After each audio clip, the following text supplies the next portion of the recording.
Good evening, ladies and gentlemen, and welcome here to the hallowed grounds of Talladega Nights Super Speedway as we get ready to kick off Season 5 of the Talladega Nights Shake and Bake Series. I'm Seth Cole, being joined in the booth here by Michael Norman. And Michael, we got an opportunity back in the finale of Season 4 to get a bit of a precursor of what's going to go down here in the battle for the championship. Obviously saw the champion crowned in Greg Lovell, but now 11 races, 8 regular season races, 2 chase races, and the finale to decide the championship. We get to watch the journey to the destination, and it all kicks off here tonight. Absolutely, can't wait for this race to get underway, and it's always exciting to come to plate track races like this. So you never know who's going to win. We got a bunch of good faces out there, and I'm looking forward to this. I may or may not be also watching the Xfinity season finale in the background, to which I could say we have a caution. We do have a caution. Well, that's nothing new in the Xfinity series from what I've seen so far in that race here tonight. Champion going to be crowned over there, but we begin the journey towards a champion here tonight. Packed field, lot of different names in the field here tonight. Some of them making their first start in the Shake and Bake series. A lot of seasoned veterans. Going to be interesting to see how the clash of experience will come into play tonight. Who's going to be the dancing partners? There's also a nerd. You are correct. We'll get to that in a few moments. But let's see if we can now head up for driver introductions and tonight's starting lineup.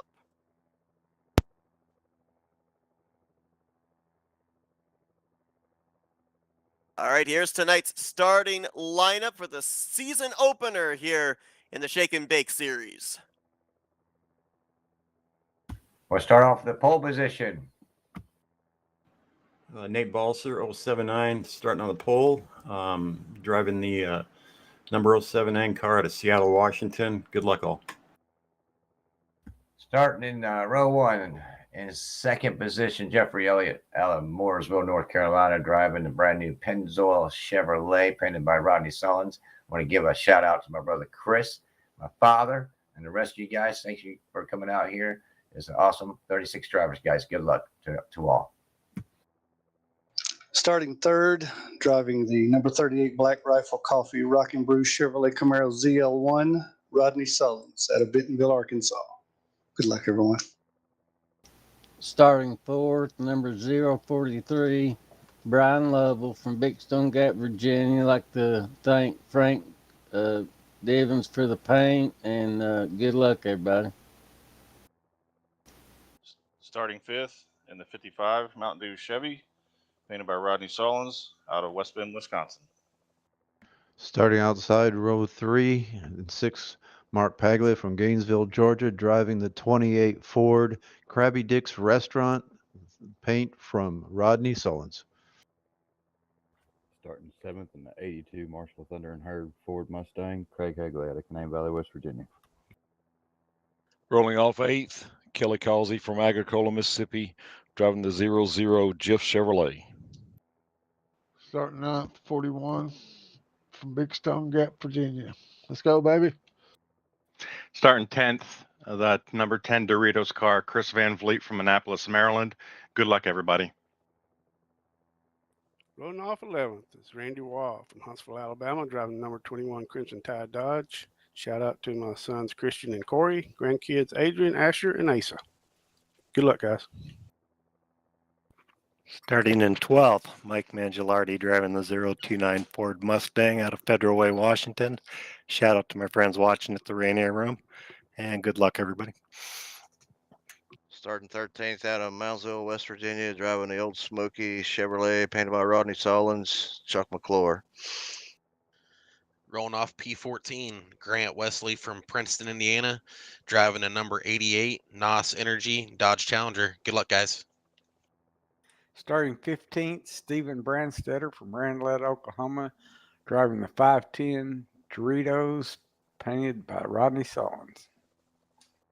Starting 16th, Greg Lovell from Big Stone Gap, Virginia, driving a number 088 Ford Mustang, painted by Frank Devins. Good luck, everybody.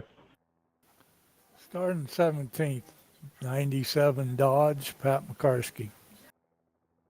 Starting 18th, number 24, Graham McDonald from Sarnia, Ontario.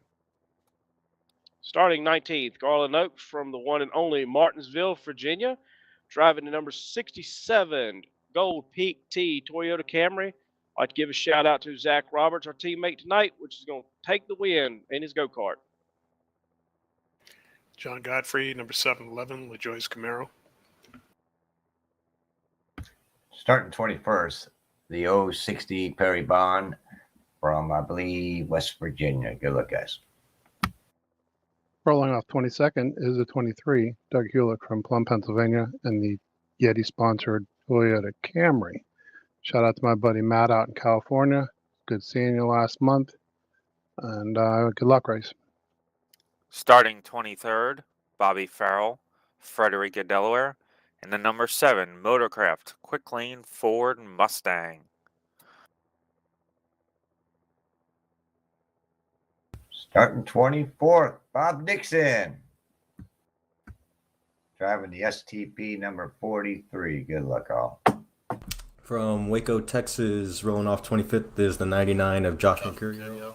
That car is painted by Ulysses Sandoval, who's right up next.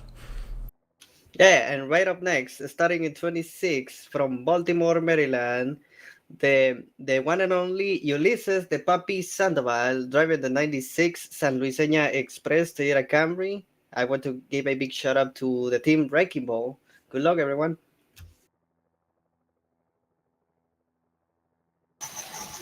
Starting in 27th, number 80, Eric Lovell, in the blue and white Indianapolis Colts car, painted by Frank Divins. A big shout out to everyone in here. Good luck, guys. Starting 28th, Javier Negron from Bridgeport, Connecticut, driving the number 4 Toyota Camry car for Team Wrecking Ball. Starting 29, number 0, Alex Ortiz, driving for Team Wrecking Ball. I would like to shout out my girlfriend. Starting number 30, number 45 Chevrolet Batman car from Byron, Georgia. Good luck, guys. Starting 31st is the number 16 Ford Mustang RJ Bishop. Good luck, guys.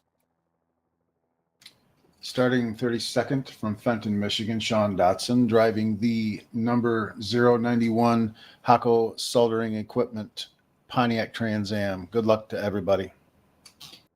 Starting 33rd, number 3 GM Goodwrench Z01 Chevrolet Camaro, Gary Heiser out of Mount Sterling, Kentucky.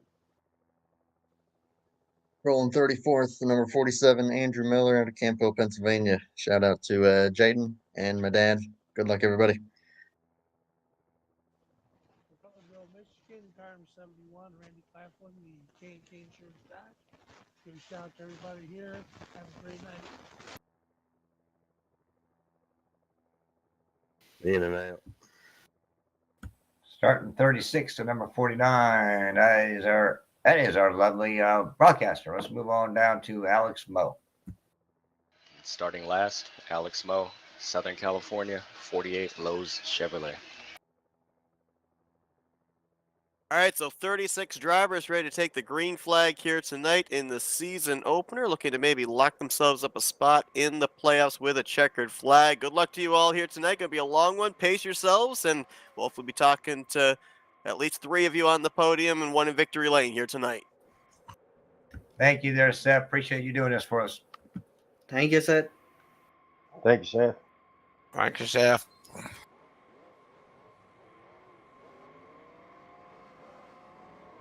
All right, so as the drivers head out onto the racetrack, get a couple more laps under their belt, maybe practice getting onto pit road in the event of potential green flag pit stops.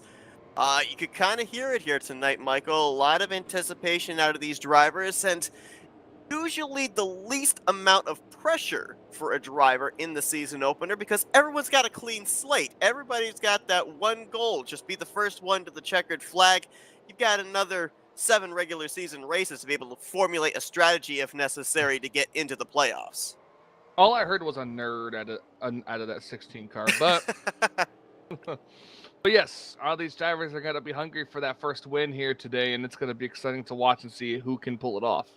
As I said, we obviously had the opportunity and the privilege to be able to call the season finale for season 4 of the Shake and Bake series here. We saw Greg Lovell take the championship in that one, in a super speedway series, is the defending champion public enemy number one, or is there so many moving pieces when it comes to super speedway racing that really there is not necessarily a driver that you particularly single out as the guy to beat, especially in the early portion of the season?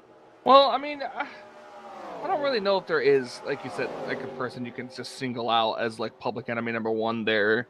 You know, it's a super speedway series. Everybody has a shot to win. It really just comes down to who you work with and who you don't work with. So you don't want to work with somebody, don't work with them.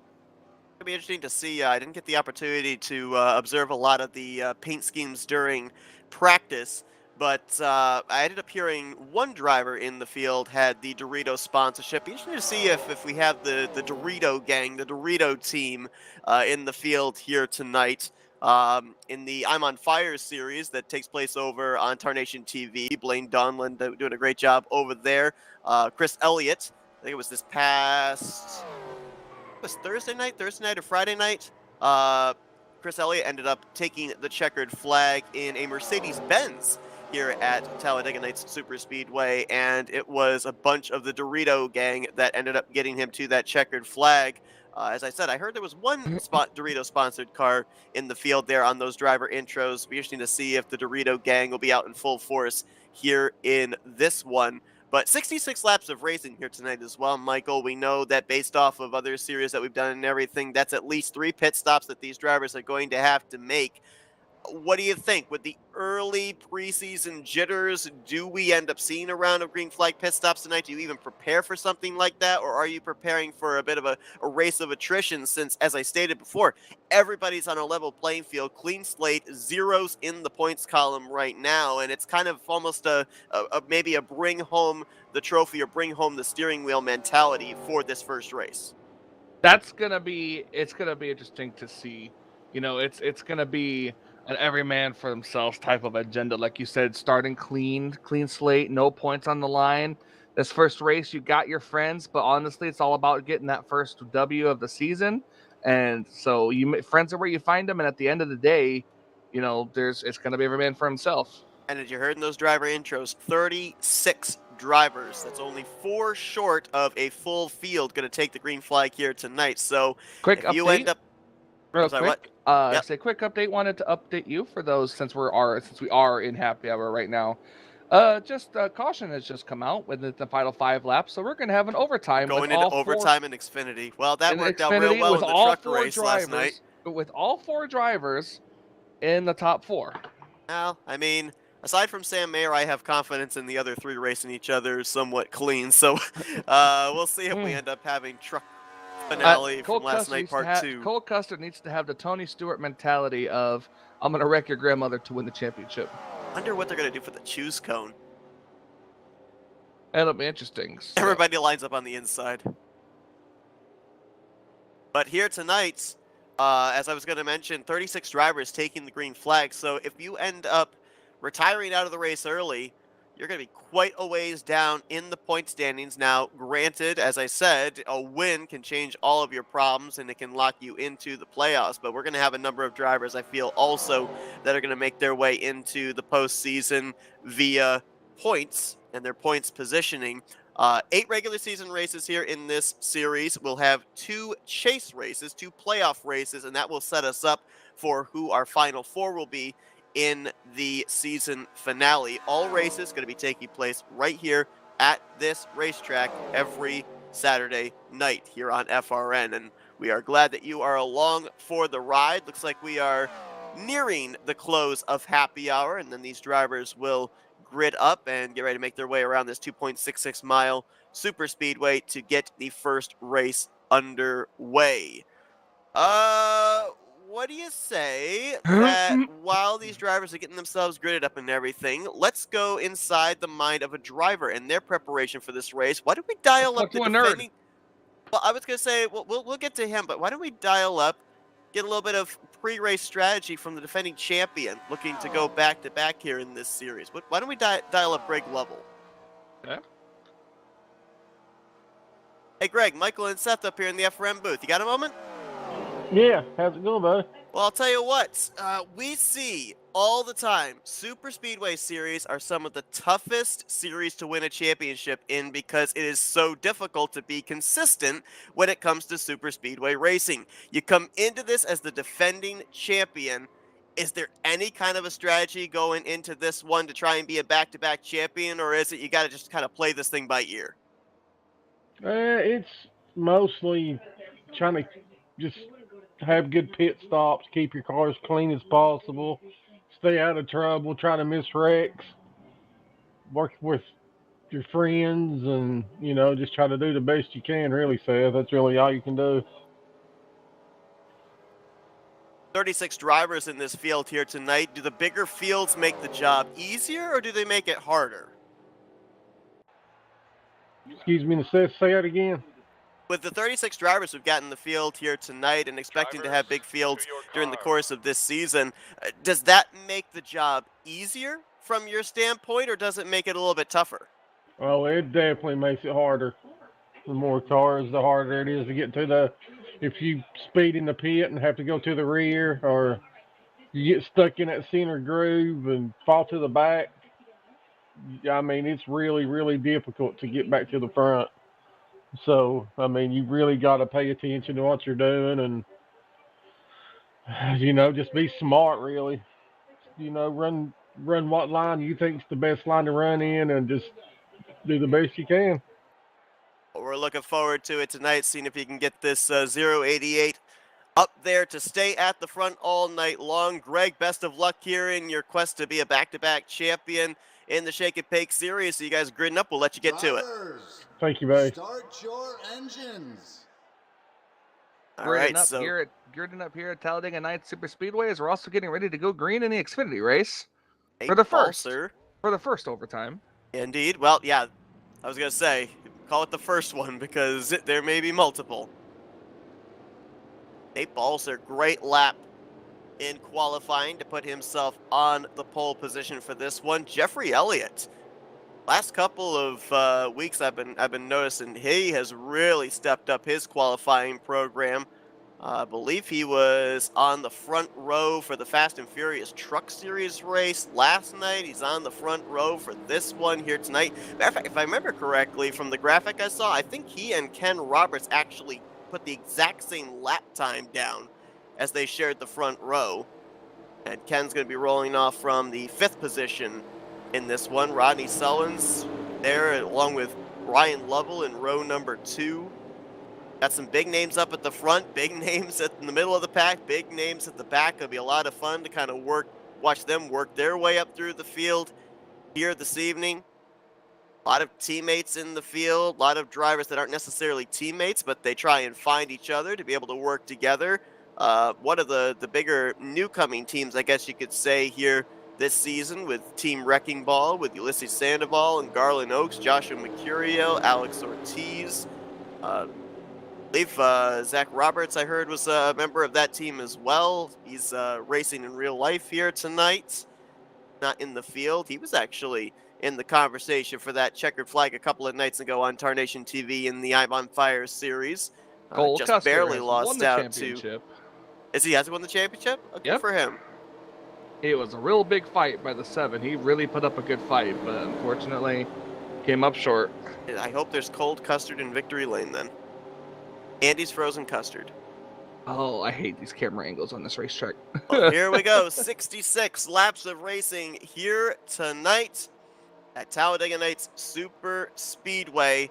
Getting ready to see who'll take the first checkered flag of Season 5. It's the JBL Chevrolet, the Pennzoil Chevrolet. Nate Balser and Jeffrey Elliott bringing down 18 rows of 2. Green flag is in the air, and we are underway in Season 5 of the Shake and Bake Series. Oh, and we're already in trouble. Randy Wall is around. Garland Oaks is around. There's a car upside down in the middle of the pack.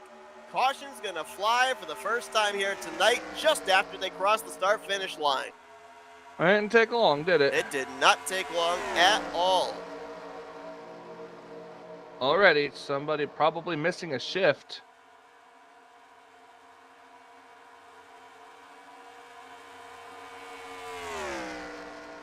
Can't see because of these damn camera angles. Oh yeah, the 82 stacked everybody up. Pat McCarsky spinning through the infield grass there. Yeah, Craig Hagley, I don't know if he just missed a shift. That's what it kind of almost looked like. I saw a lot of cars darting to the inside when they crossed the start-finish line. Chuck McClure, Randy Waugh were a couple of them, and it may have been in regards to what you Maybe were he just blew a referring gear. to. Hold on, I'm trying to see this real quick or listen to this onboard camera. Yeah, he had to have blown second gear. When he shifted to second, it just was not there.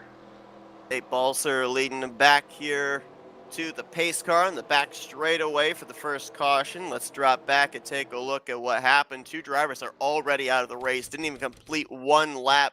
Pat McCarsky and Randy Waugh. Both have already been listed as Luigi? retired out of this one. Randy Waugh, I believe, Luigi? might have gotten the Armco barrier there on the inside of turn number 1. If we can get an aerial view here, probably going to be our best shot seeing what happens. Helicopter cam is going to unfortunately be the best camera we have at this racetrack. Yeah, that's what we're looking at here. Yeah, I mean, if you were to ride on the 82's onboard, it just sounds like he either shifted to, I don't know if he has a shifter and maybe shifted to neutral on accident, or he blew second gear. It was one of those two. Saw the green car. That was the 82 of Craig Hagley. I believe that was Denny Carroll in the 41. You can correct me if I'm wrong. That was the car directly behind him. Then Randy Waugh was behind Denny Carroll, and you just see them all stacking up there. One of the Team Wrecking Ball cars was in that. Couldn't tell which one that. Actually, I think a couple of them were. There's Garland Oaks, the gold car there, and then I think the blue car might have been Joshua Mercurio. I know Mercurio is actually the 99. I don't know who the blue car was I saw there. Might have been Ulysses Sandoval. Here's another look here from the angle we saw live. Look at this hit by Randy Waugh into the inside wall. I mean, at first, it almost looked like he was going to scrub off enough speed, but he hit pretty well into that steel Armco barrier there with the rear end. And with the back end pushed in like that, the spoiler pushed in like that, that's got aero damage written all over it. And very unlikely, had he continued, that he would have been up to speed. Then you had the follow-up wreck with the drivers up on the top side. We'll see if we can get a camera shot of what happens there. We might have to go back to the aerial view on this one. I think focus on some of the cars towards the back that were collected up in this one, including the 67 of Garland Oaks. He gets a tap from behind. Oh, the car that went up and over. That Perry Bond, I believe, in the 60 that had the barrel roll. Alex Ortiz was in it. Andrew Miller might have gotten a piece. There's Mercurio, Bobby Farrell. Pat McCarsky, who we already documented is out of the race. Let's see if we can focus on the 60 of Perry Bond. So who he gets hit by sends him up and over. If they clear scoring pile on in time to be able to see this, we'll catch the tail end of it there. And then we get a nice view of the empty turns 1 and 2. Might have been Bobby Farrell, might have been the one that tagged him, not certain. Hard to be able to tell. Whoever got him is going to have some good front end damage, one would think. Tom Dixon, I think, was able to just slip through in the Batmobile number 45.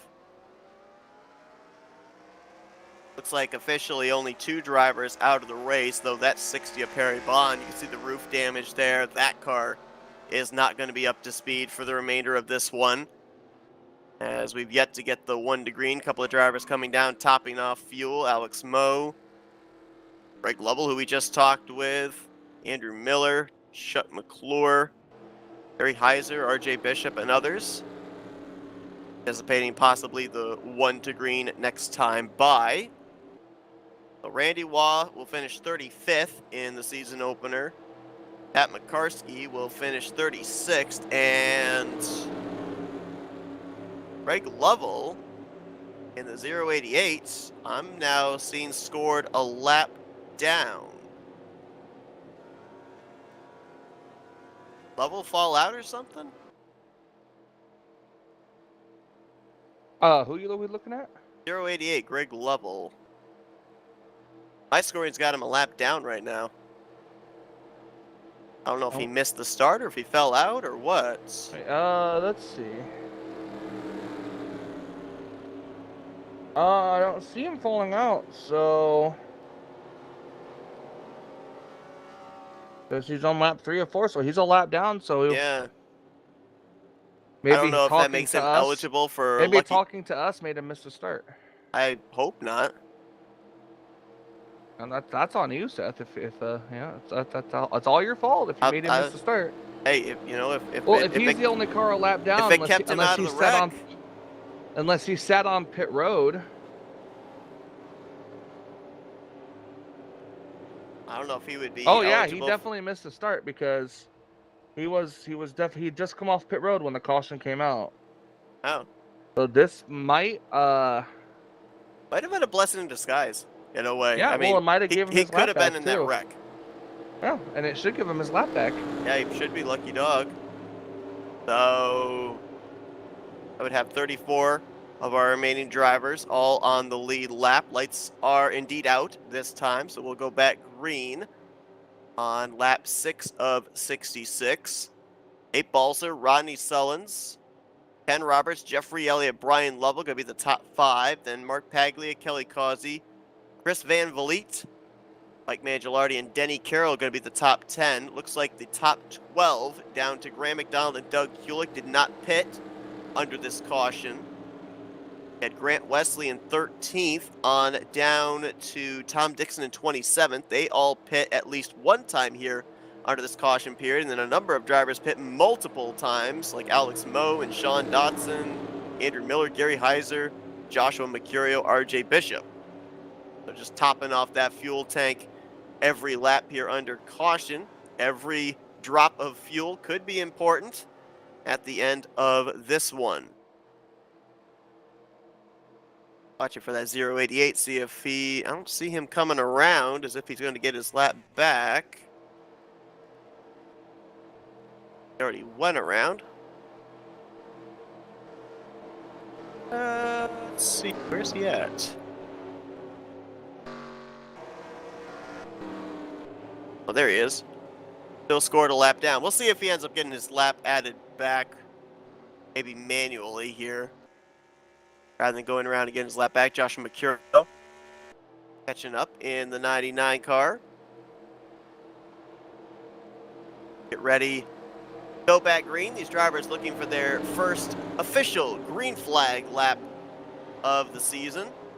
Nate Balser getting ready to go back up through the gears here yet again.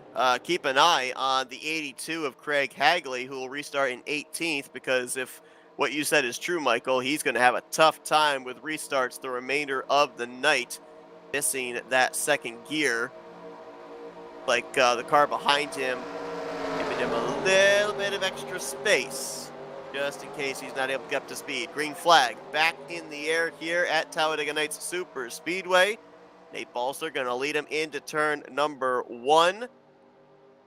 And Roberts trying to push him clear of Rodney Sullins on the top side. Momentum definitely on the bottom of 1 and 2. Top 2 on that inside line will clear off the second corner and onto the back straightaway. And Roberts will jump up to the middle line, kind of catches Nate Balser out. So now he'll battle the 079 going into 3 for the lead. Did you bring up your chat log here to say that? Because I guess it was confirmed 82 has no second gear. Oh, I did not bring up the chat log. I just merely assumed based off the information you gave Well, your me. assumption was correct. There you go. That's one. That's one all season. Lap 6 of 66. And who's leading? It looks like the 66. It's the 56, I think, but it looked like the 66. That's the 55. I don't know who you're seeing. Shush. Okay, I can't. The I can 56 only count is making the the 4. 3 wide up there, though, with Jeffrey Elliott. I can only count the 4. I know you can. I can only count to 4.5, so I'm half a number up above on you. Ken Roberts tried that middle line. It was working. Now the inside line gets formed up a little bit better. And here comes that third line. Elliott, Chris Van Vliet up there as well in the 10. One of the Doritos cars that I was referring to. Graham McDonald's up there in the 24. A lot of movement there. That was Chuck McClure going from the inside to the middle. Ryan Lovell's gotten cleared into the 2nd position. Mark Paglia in the 28 that's on the inside line 3rd car. He'll get clear. Now Mike Mangialardi, Black Hawk down 029 Ford. He's going to move into 4th place as that middle line's losing momentum. Oh, we got some cars on the apron in the back. No wreck, but obviously they were avoiding something. Gary Heiser, Alex Moe, and a couple of others were down on the apron. Maybe they just needed to go to the apron. Or maybe they just wanted to go to the apron. Did you ever think about that? Oh, it didn't look like they advanced their position, so they should be clear of a penalty. Maybe they were trying to make their way around this wounded number 60 of Perry Bond. Maybe they just wanted to go to the apron. Maybe they did. America. They're allowed to do that as long as it's within the rule book. Dear America. Here's one of the Doritos cars that I was talking about. Stephen Brandstetter in the 510. Former champion from last season in the, I think it was the DWI series, if I recall correctly. Yep. And there's the other one, Chris Van Vliet in the 10. Not that I would know because I don't really know a lot of that series, but I think we have a battle for the lead up in the front here. Do. Grant Wesley. Someone who's very familiar with leading around a track that's similar to this. Grant Wesley in a Dodge here in this series, the NOS number 88. Got quite a plethora of manufacturers in this series as well. You've got Toyota, Chevy, Dodge, Ford, the usuals, but then you've got a Mercedes-Benz in the field. I think there was another somewhat strange manufacturer that I saw as well, and I'm trying to remember what it was.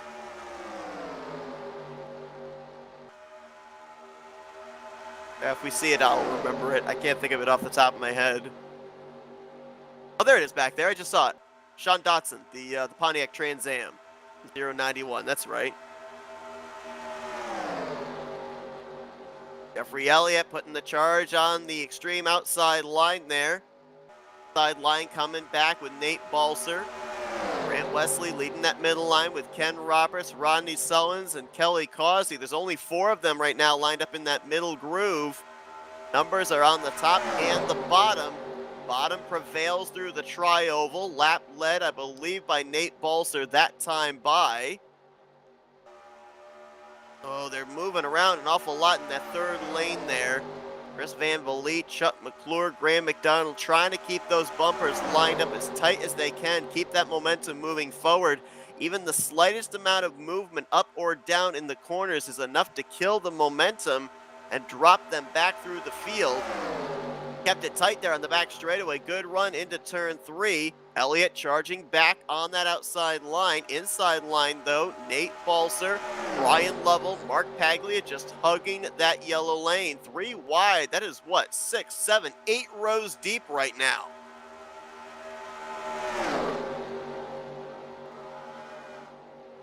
And surprisingly, it looks like Perry Bond's car might still be up to speed. Though he is in danger, along with RJ Bishop in the 16, of losing the lead pack if they're not careful. 3 wide, 4 wide racing down the back here. You know, you gotta keep it. Shane and Seth, we always usually see that when there's 3 lanes like this, it usually kills that middle lane's momentum, but here it doesn't seem to be happening. All 3 lines seem to be working really good. Yeah, it really, we saw this a lot. Oh my gosh, just one mistake out of this pack though. Yeah, exactly. It'll have catastrophic results, but to your point there about that middle groove not really stalling out, we saw this as well when we called those 3 finales for Talladega Nights last season. the Fast and Furious Truck Series, the DWI Aero 88 Series, and the Shake and Bake Cup Series. Yeah. That middle line was able to hold court. That third lane was able to get momentum all night long. A lot of multi-groove opportunities here at Talladega Nights Super Speedway, and you're seeing it showcased right here in the beginning stages of this race as they continue 3 abreast for the top position all the way back to the very tail end of this field. You can throw a blanket over the top 32 that are separated by less than a second. It was 9.5 tenths of a second that last time by. Sorry, from my mind first immediately, back to last in this lead group. my mind immediately went to the cringe song. And I can give an update. The lap was added back manually for Greg Lovell. He is currently in the 18th position right now on the lead lap. So we didn't see him visibly go around to get his lap back. It was manually added back once they went back green. Man, did you see just how these cars swing out wide like that whenever they go into the corner? It's making me nervous. But you want to know the funny part? We're up here sweating for these drivers. And they're down there. They're down there, cool as a cucumber. This is normal for them. Right? You would think so. It's amazing the difference between the spectator point of view and the nervous level and the driver nervous level. Now, granted, you're trying to be as careful as possible. You're trying to be meticulous so that way you don't end up causing the dreaded big one. But you're not nearly as scared down there behind the wheel of one of these race cars as you are when you're watching these guys 3 wide all the way back through the field. These slight little movements we see, and we're making these noises, they're like, slight mistake, but we're good. Right? Well, I got a question. Where's the caveman? Whichever car is sponsored by Geico, that's your answer. But I don't think Josh Metallic is in the field. See how the 10 just drifts up just that little bit. I'm actually seeing, it seems like the second car in line on all 3 of these lanes has been having a bit of an issue, especially in entry. Paglia's drifted up on the inside. Wesley drifted up a couple of times in the middle line. And Van Vliet, as you pointed out, has been drifting up on the top side. And I'm not sure if that's worn tires or assists, or maybe a mixture of both. You know what I think part of it could potentially be? It could be, you mentioned the assists. The assists want to pull you down a little bit, and so you want to counter steer to not pull down onto the door of the driver to your inside, and you might just, pull back just a little too much, overstep a little bit, and that's what causes that little bit of a drift up about a quarter lane. And it's always possible. Guys are doing a great job right now, though, keeping this together. Ryan Lovell moved up to that middle line now from the inside. He gets in front of Grant Wesley. That third lane still doggedly up there on the top side with Elliott, Van Vliet, McClure, Graham McDonald. They've added Doug Hewlick into the mix. Brady Claflin in the 71 is also up there. Inside line, though, continues to get the advantage. Top 2 have gotten themselves cleared in Balser and Paglia. Mike Mangialardi trying to do the same. John Godfrey's on that inside line as well in the 7-11. Bob Dixon right behind him in the 43. See, the bottom lane has gotten a better advantage now. And it looks like that third line is starting to fall apart. Not nearly as close together now. I think Chuck McClure, he just moved into the middle groove from the top side. So that breaks up that third lane's momentum for the time being. They'll try and see if they can get back together, get the momentum moving forward once again. Ryan Lovell, when he moved up to that middle groove, I thought maybe that he and Grant Wesley, Ken Roberts could do something, but they've stalled out a bit. Right now, they're battling side by side with John Godfrey for the 4th position, trying to get up to the right rear quarter panel of Mike Mangialardi. As soon as I say something, now they've gotten him up alongside of Mark Paglia for the 2nd spot. So that middle groove found a ton of momentum down the backstretch that time by.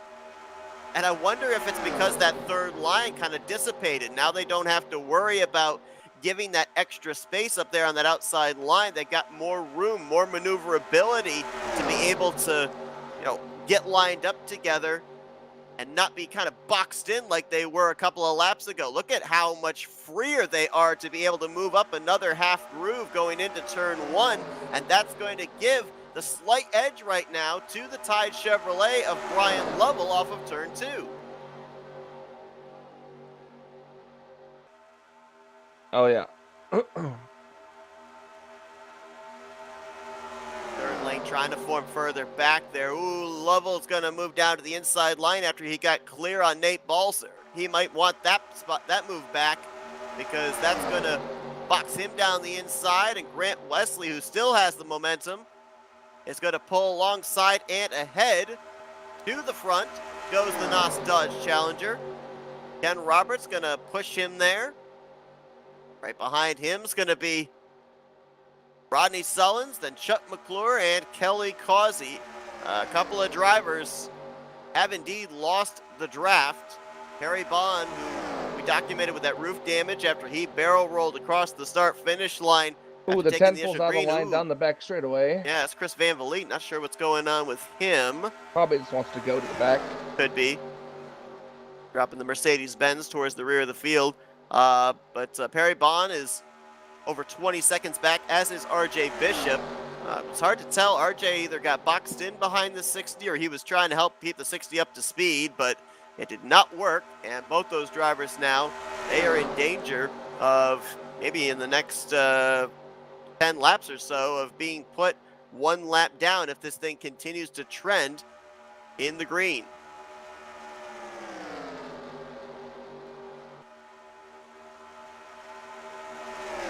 Just joining us, only one caution so far here tonight. It was on the initial lap of this race. Took two drivers back to the garage area, Randy Watt and Pat McCarsky. Since then, we have been clean and green. 34 drivers, our remaining 34 drivers, all running, all on the lead lap. And if we had taken the green and stayed green at the initial start of this race, this would be the time that they'd be making green flag pit stops. Now, we're making some early green flag pit stops with these guys. Because, remember, this was the group of drivers that did not pit under that initial cautions. This is around the time when they would have normally had to make a pit stop. They're pitting now. Brian Lovell, Nate Balser, Jeffrey Elliott, Mike Mangialardi, and Chris Van Vliet. I almost wonder if maybe that might have been why the 10 dropped to the back in preparation of green flag pit stops. Did not want to be up in that lead group with a chance of either getting run over or running somebody over. I mean, I know I do that sometimes. So yeah, I do too. We got more radios lighting up here. Who else is going to come down? Probably Ken Roberts, Rodney Sullins, Kelly Causey, Mark Paglia. Those drivers didn't pit under the caution. Oh, no, we got one spinning. Denny Carroll. And he's going to get Graham McDonald. And I think he also got Bob Dixon back there. Didn't come back onto the racing surface, I don't think. So we're still green. McDonald got the worst of that. Dixon was able to continue, though he loses some spots. Oh, and he misses his pit stall. Gonna try and back up to it here. I don't know if they're gonna service him or not. Yes, they are.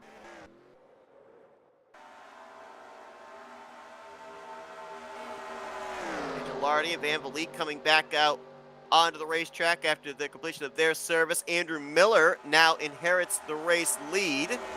These drivers are going to be about 2 or 3 laps away from when they're going to have to... Oh, we got drivers in trouble back here. Someone clobbered the inside wall. That is Eric Lovell in the 080.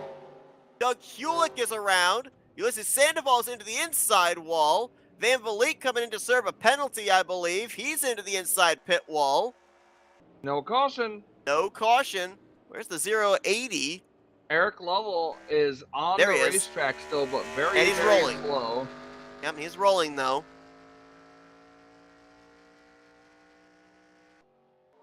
No yellow flag. We stay green. Drivers completing their service from this group. Now awaiting, I believe, Andrew Miller and company, who are going to come in this time. Miller, Moe, Mercurio, Dotson, Godfrey. Big lockup there for Craig Hagley. Looks like this half dozen are going to make it onto pit road safely. And this should cycle around our pit stops. Randy Claffin coming back in the 71 car. Don't know if this is to serve a penalty or may have missed pit road completely, may have missed his pit stall. A couple of drivers out of the race after everything we just saw go down there on pit road. Denny Carroll, he'll get credit for 33rd, and Chris Van Vliet will get credited for 34th. That's a tough break there for Chris Van Vliet, who was one of the key factors into that third line up there at the front. He was the pusher for Jeffrey Elliott for a good portion of that 3 wide all the way back through the field, but a mistake on pit road, had to come down and serve, and then kind of got boxed in when others were pitting. Got some damage, getting hit into the inside pit wall, and one of the Mercedes-Benz is done for the day, as well as the Dodge of Denny Carroll, and now also add the 71 of Randy Claflin into that list that have now gone behind the wall. He'll get credited for 32nd, so we'll wait till everything cycles around, but right now it is showing 31 drivers still running and potentially 27 of them on the lead lap, as Grant Wesley in the 88 should be cycling around to the race lead. Oh, Joshua Mercurio, like he got a penalty for speeding. Alex Moe also a penalty for speeding. And update on the Denny Carroll situation. Looks like Carroll might actually have fallen out of the server and come back in, because now scoring is showing him running, and now scoring is showing him out of the race again. I don't know. Can you confirm for me on the 41?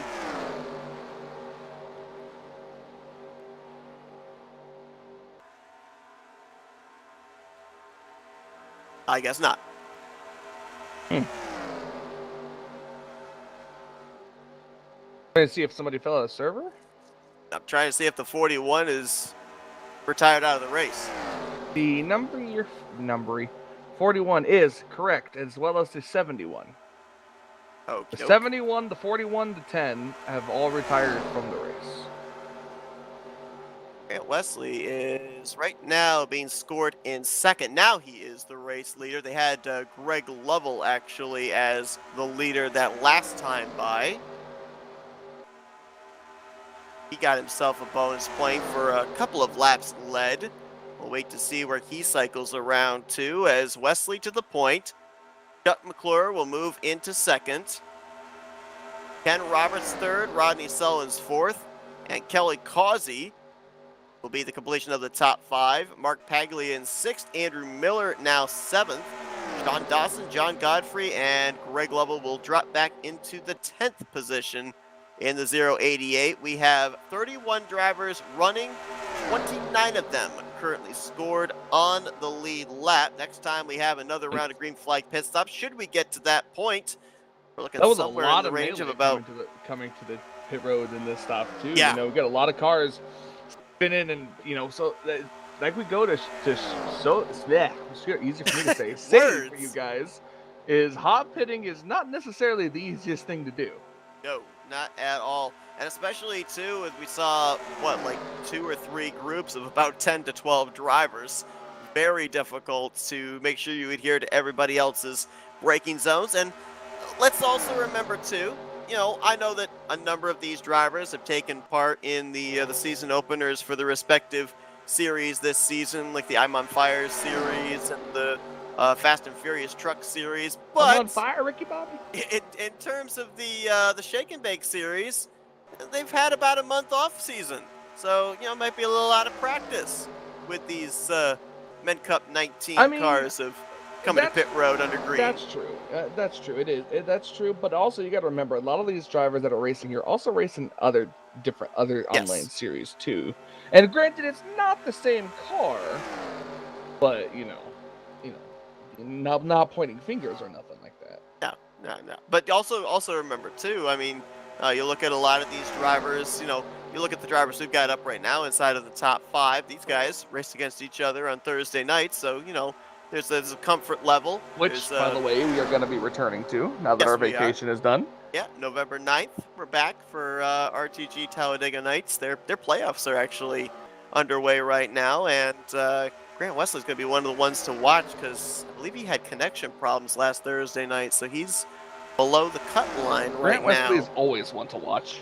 And he's always below the cut line, it seems, in cutoff races. I don't know what the deal is. He lives for the dramatics, but yeah, that's going to be a good one to see the continuation. It'll be the first elimination race of the season for the Talladega Challenge on Thursday night. Coming up on a couple of lap machines here. Yeah, these are drivers that had issues on pit road. Eric Lovell obviously had the spin. Ulysses Sandoval was held up behind some of the stuff that happened on pit road. Mercurio, who they're catching now, he had to serve a black flag for speeding on pit road. Oh yeah, he did, and I believe I saw it too when he came down pit road. He, you know how they say when you're hot pit, you not to let off the brake until you're at pit speed, and I believe he let off just slightly before it. Well, I mean, I don't think Mercurio has ever actually done hot pitting before, so that could have been his first attempt at it. He has. I can actually say he has hot pit before. Okay, well then he's not very good. Wow. Okay. Well, I know who's getting wrecked on Tuesday. Anyway,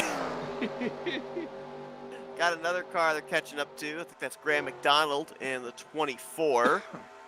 Graham got caught up in the Denny Carroll spin coming to pit road. That's what lost him all that track position.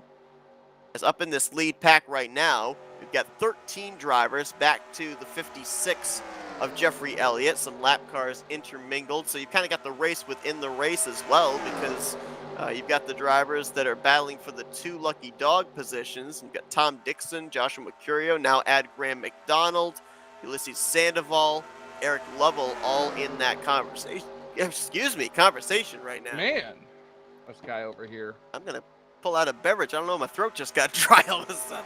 Beverly? No, actually buy coconut water. Man, if I could, here's the thing with Beverly. Okay, all right, backstory. So, the vacation that Michael and I were on was to Universal and Disney for the first leg of our trip. A good buddy of ours, Dylan Young, did a lot of the organizing, if you will. And at Epcot, they've got what's called the Cool Club, which is a Coca-Cola based, it's just like a store or something, but they have where you can try different Coke products from around the world. And one of the products is called Beverly, which, according to the people that make Beverly, one of the key ingredients is grapefruit rind. So I thought I would really like it. It doesn't taste like grapefruit. They say it tastes bitter. It doesn't even taste bitter. It literally tastes like you're taking a shot of bubble gum. But the Sprite cucumber was actually really, really good. So that's where the Beverly reference comes from, people. That's how that's why Michael said what he said. I always say things that I say. By the way, speaking of that leg of the trip, shout out to a couple of drivers in the field here tonight. Garland Oaks and Alex Ortiz. Got to actually meet them at Martinsville Speedway last week. So and pretty we cool. also apparently saw John Godfrey as well, but We did see John Godfrey, and we didn't even realize it. Yeah.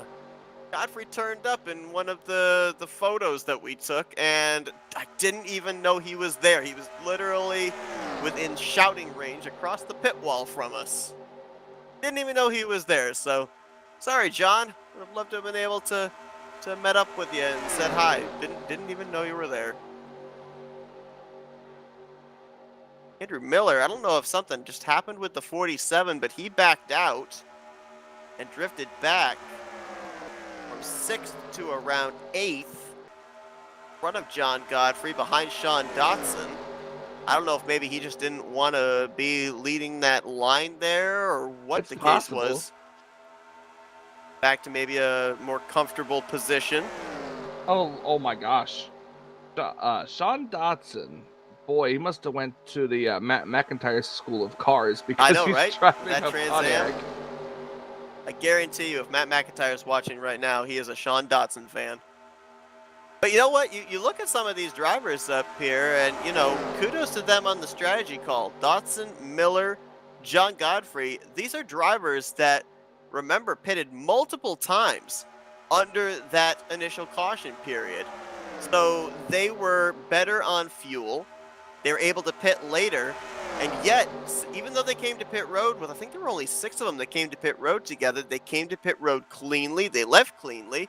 and they were able to gain a ton of track position that they gave up in the early going of this race to be able to get that added fuel. So that strategy really worked out in their favor after the pit stop cycle completed, especially with how spread out the field is now.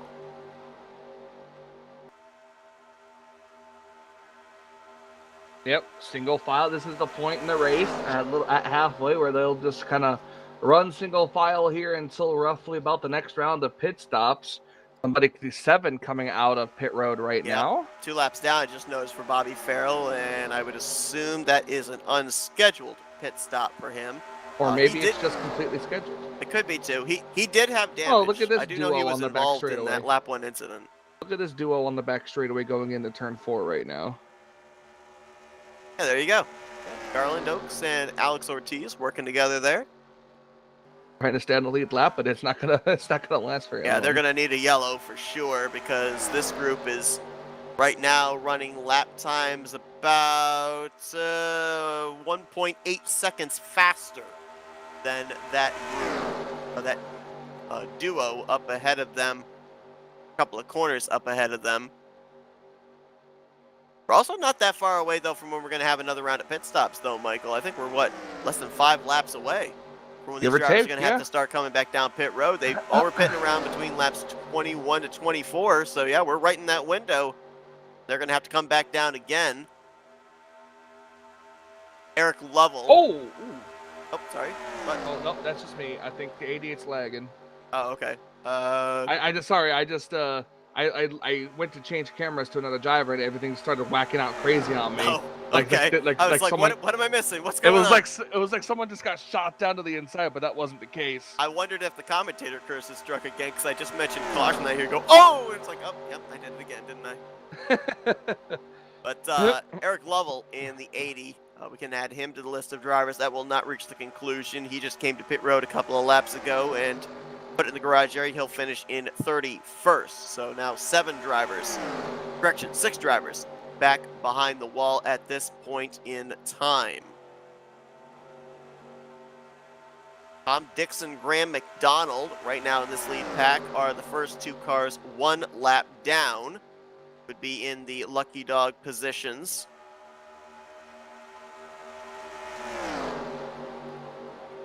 Oh, a little bit of interesting movement there out of 1st, 3rd, and 5th through 3 and 4.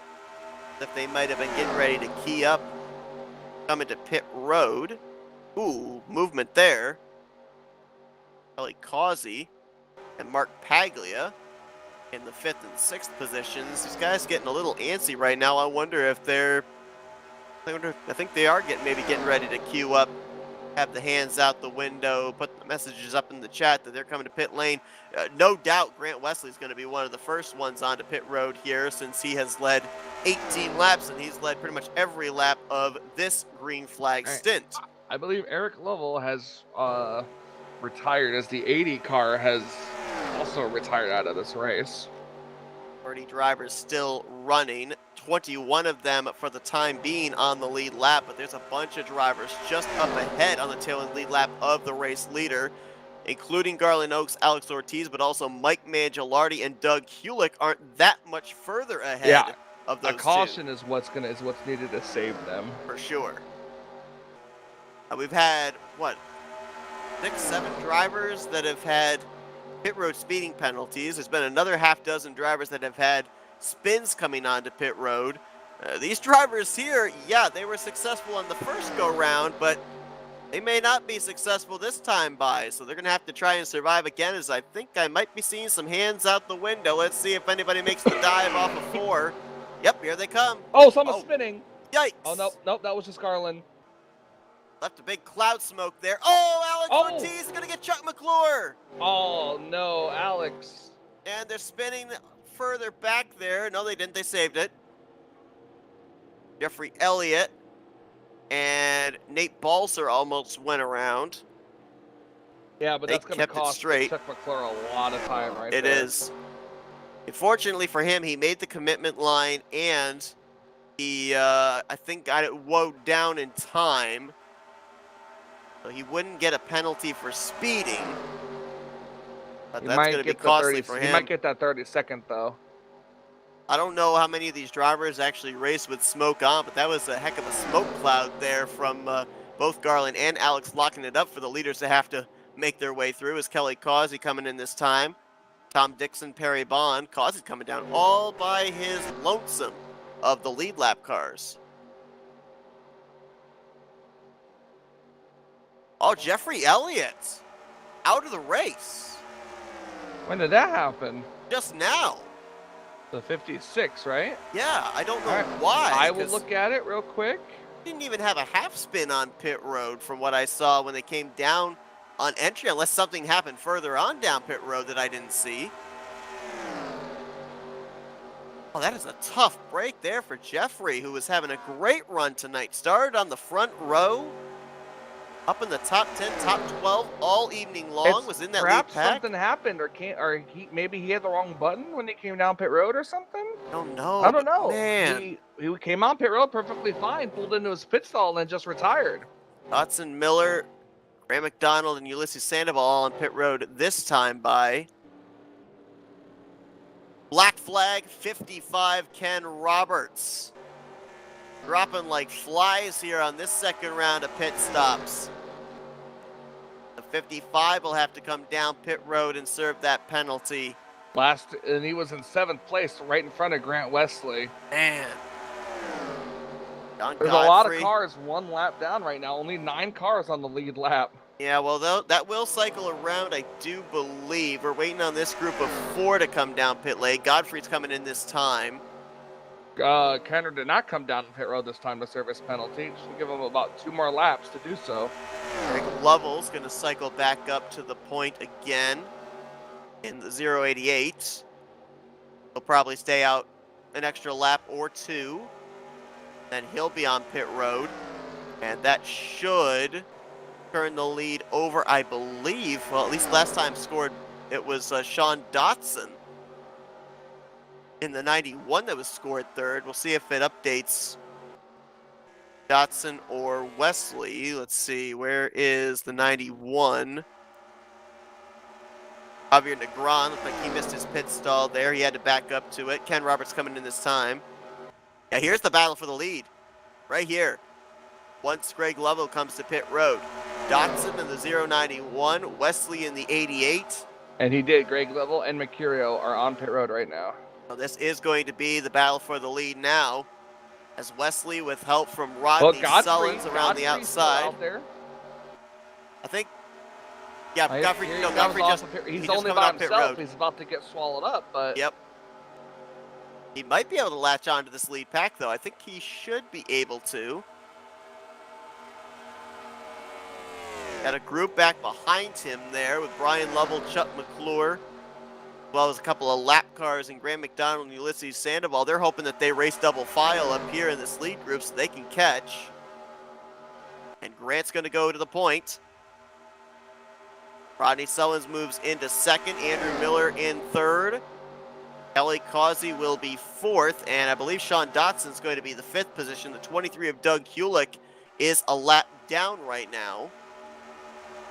He is in a lucky dog position as things are currently scored.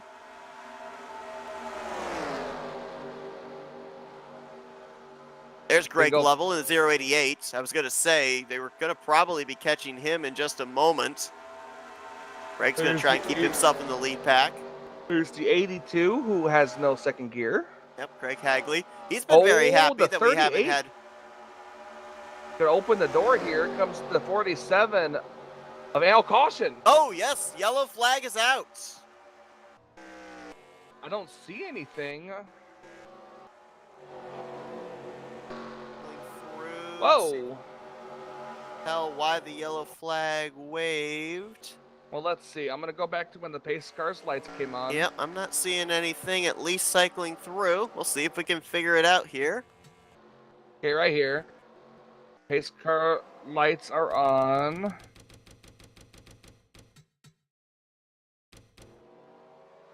I don't see nothing, Seth. Could this be an admin thrown caution? Because I don't see any wreck on the racetrack. I can confirm it is not an admin thrown caution. Just check the chat. Would we be able to see that? Yes, we would. Well, then it's got to be a phantom caution then, because there was no wrecks or blown engines on the racetrack at the time when the caution came out.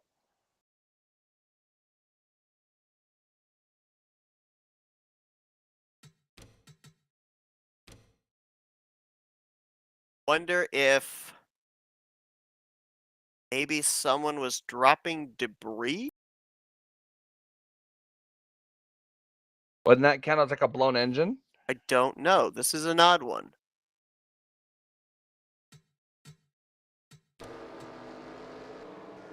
Caution nonetheless is out. I believe Craig Hagley and Doug Hewlick are going to get the free pass.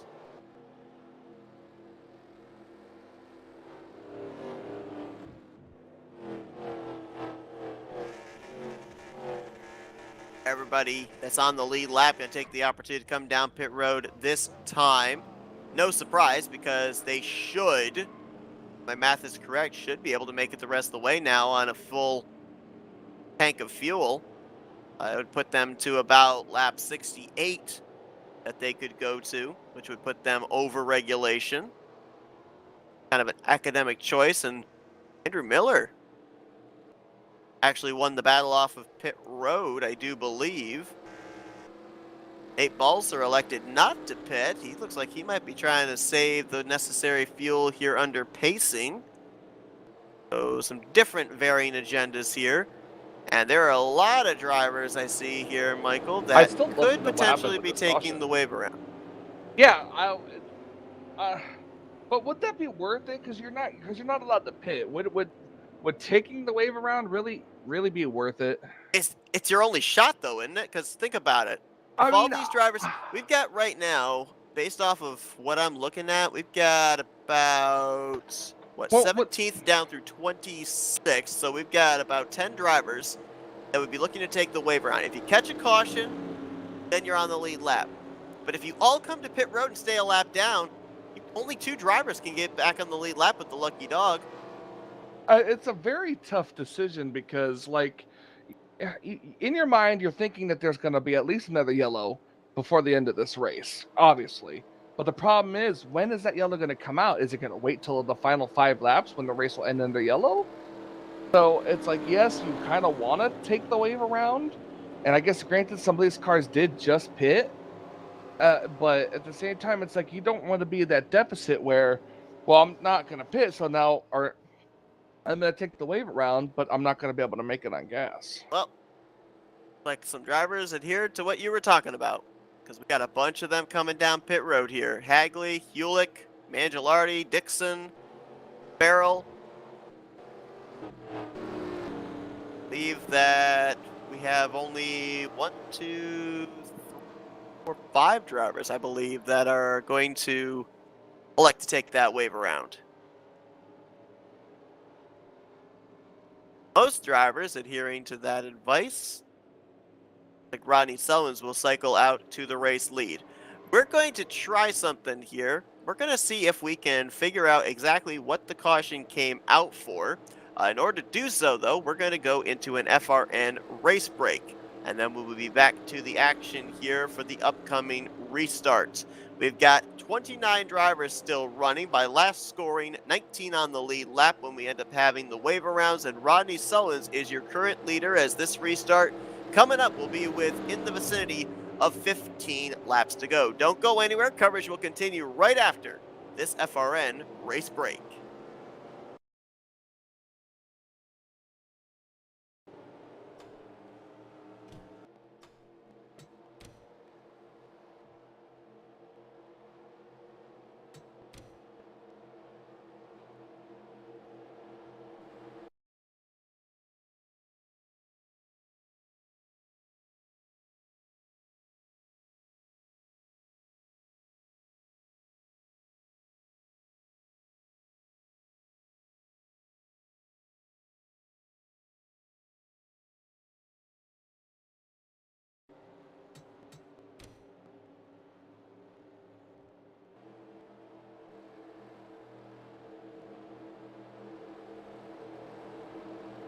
Coverage of tonight's broadcast will resume right after this FRN race break.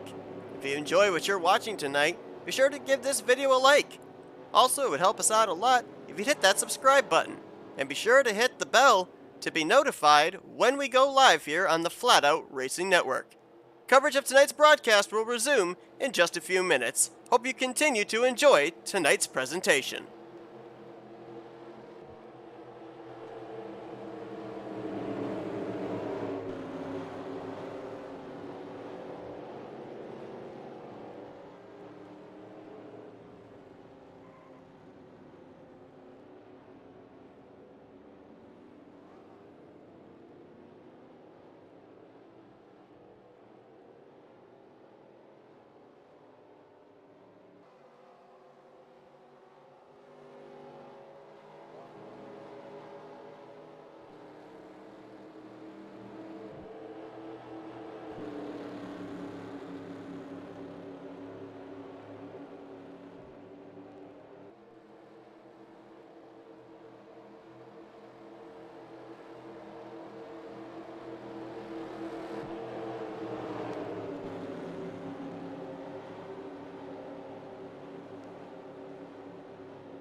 Lights out atop the pace car. A lot to unpack here during this race break.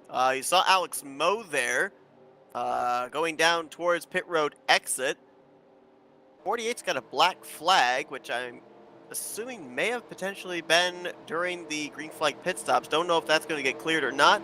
And Nate Balser, who we saw play the strategy of staying out a lap, then coming down pit road, our pole sitter's out of the race, or at least we believe so. It's not got him scored as retired, but he is no longer in the team speak, and his car is no longer showing on the racetrack. So a lot of weird stuff going on here as we get ready for the restart with 16 laps to go. Rodney Sullivan's the leader, Grant Wesley second, Andrew Miller, Greg Lovell, the defending champ, making up row 2, Kelly Causey, John Godfrey row 3, then Ken Roberts, Sean Dodson, Chuck McClure, and Mark Pagley are the top 10 as we go back green. Off of the waiver rounds, we have 18 drivers on the lead lap right now of 29 drivers still running. Really hoping that Garland Oaks and others are not really, I guess that they might not be up to speed, Seth, honestly, because they're kind of falling back. Yeah, we know that the waiver round drivers, a number of them out of the Team Wrecking Ball stables, Garland Oaks, Alex Ortiz, Ulysses Sandoval, and Joshua Mercurio all took the waiver round along with the 24 of Graham McDonald. They will need a caution to come out. We might have had a scoring error going on here. We've got the 23 of Doug Hewlett posted as the race leader right now. We'll wait for that to cycle around. Rodney Sullins is actually the leader of this race. I think Hewlett and Hagley were both the free pass cars, and I think maybe the 23 got added back one lap too many. We'll wait for that to settle out here. Yeah, absolutely. I mean, look at this. They're still too wide, and they're switching, and Grant was up at the top. Not sure exactly. Oh, here he is. She found a way inside. Yep, he's moved there. down to And the look, bottom. look who was saved from that phantom caution. The guy that's in 4th place right now, or 3rd place. Yeah, Ken Roberts, remember, he ended up getting that penalty. Would run up inside the top 5.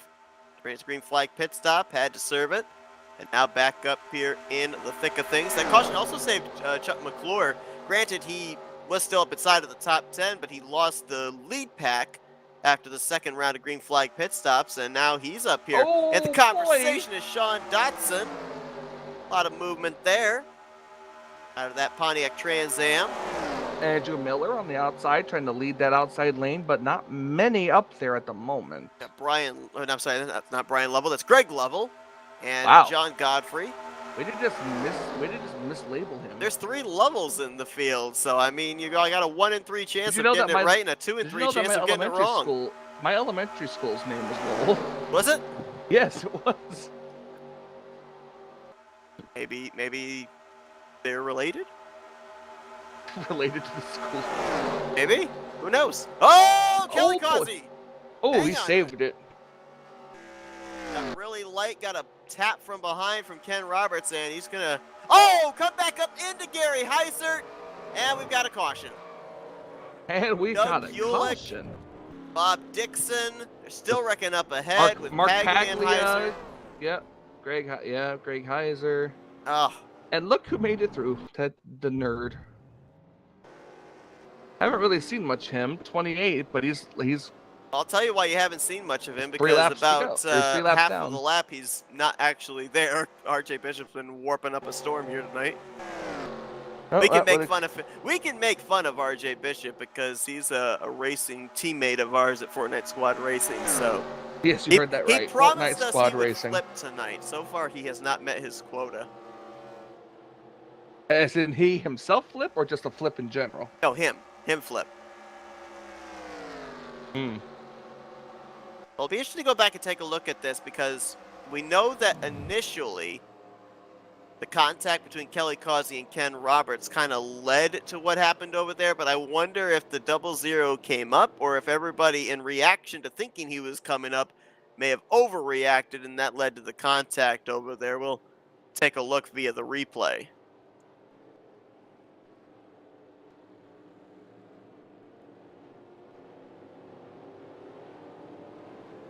And this now makes that 5-6 drivers that took the wave around, makes the strategy look like a pretty good one, because now they will be able to come down pit road, take service, and remain on the lead lap based off of scoring at the start-finish line. Javier Negron and Alex Moe. They will get the lucky dogs with less than 15 to go. Let's take a look at what happens here. We're going to go all the way back to the tri-oval. You can see right there, bumper grab out of the tri-oval from Roberts to Kelly Causey. And I don't think Causey comes up into anybody, but we'll see. No, Causey never hit anyone. Gary Heiser kind of comes down across the nose of Mark Paglia. And then further back, it looked like somebody came down across the nose of Doug Hulick.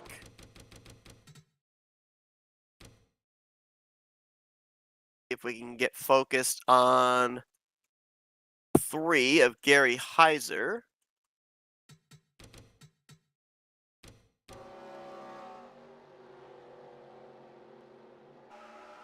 Yeah, it almost looked like Heiser didn't know exactly what was happening there. He just normally turns down. Paglia sees the 00s coming up, so he moves up to give room. That's how the 2 of them make contact. I wonder if it's kind of the same scenario further back with the 23 of Doug Hulick and the 24 of Graham McDonald. And we're going to have under 10 laps to go in this restart.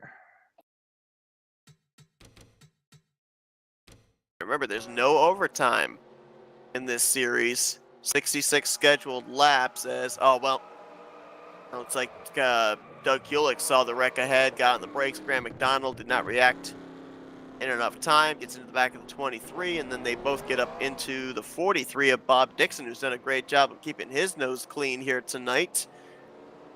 And he's going to have quite a bit of damage on his STP Dodge.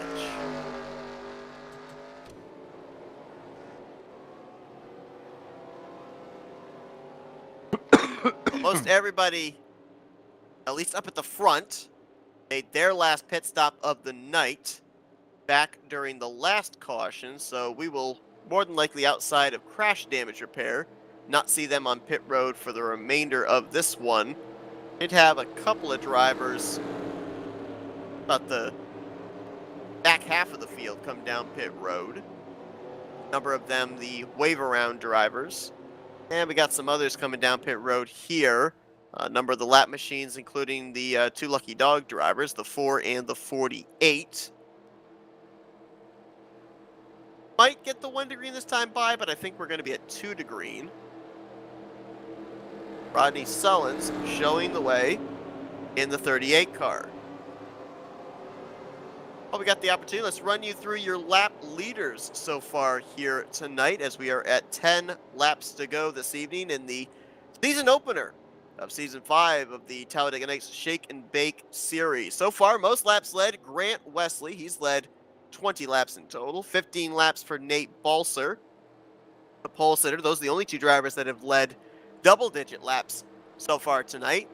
Current race leader Rodney Sullins, he sits 3rd on the laps led leaderboard. He just led his 8th lap of the night.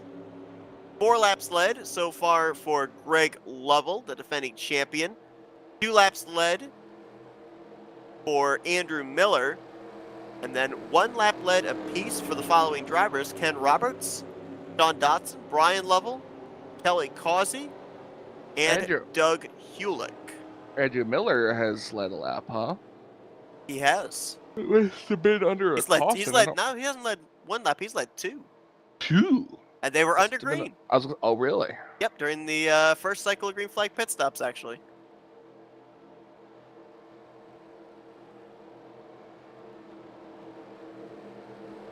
Well, Seth, if you had to predict somebody as we get ready for a restart under 10 laps to go, who would you say, and who are we going to tell that you completely jinxed?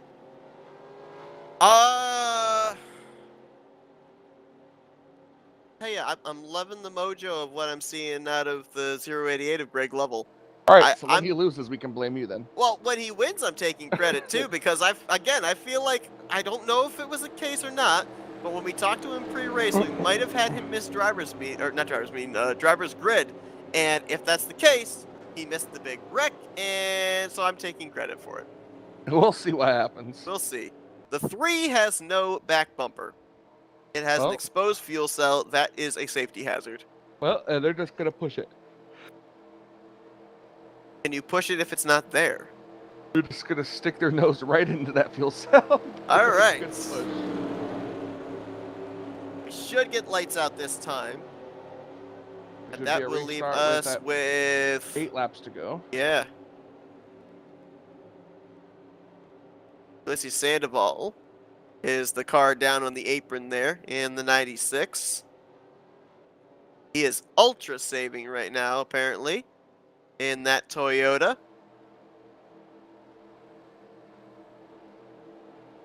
He and a number of his teammates out of Team Wrecking Ball went with the strategy of taking the wave around. Worked out in their favor. Right now, you've got a lot of them up inside of the top 20. I believe right now 4 of them running in 10th, 11th, 15th, and 19th. Opportunity for all of them to work together, try and get themselves up here to the front. Maybe pick up a checkered flag. One of these days, we're gonna do like a vacation style thing, and you're gonna have to bring your laptop and/or computer or something. And we're gonna have to actually call an FRN race in the same room, so that way I can actually hit you. Assume that I have a laptop capable of running any type of program that can stream a broadcast of this kind. Oh yeah, that way I had to bring a laptop actually physically with me just to be able to fire up a server for 2 leagues this past week. That's the only reason I brought it, because the thing's a piece of junk. My cell phone has basically become my travel laptop.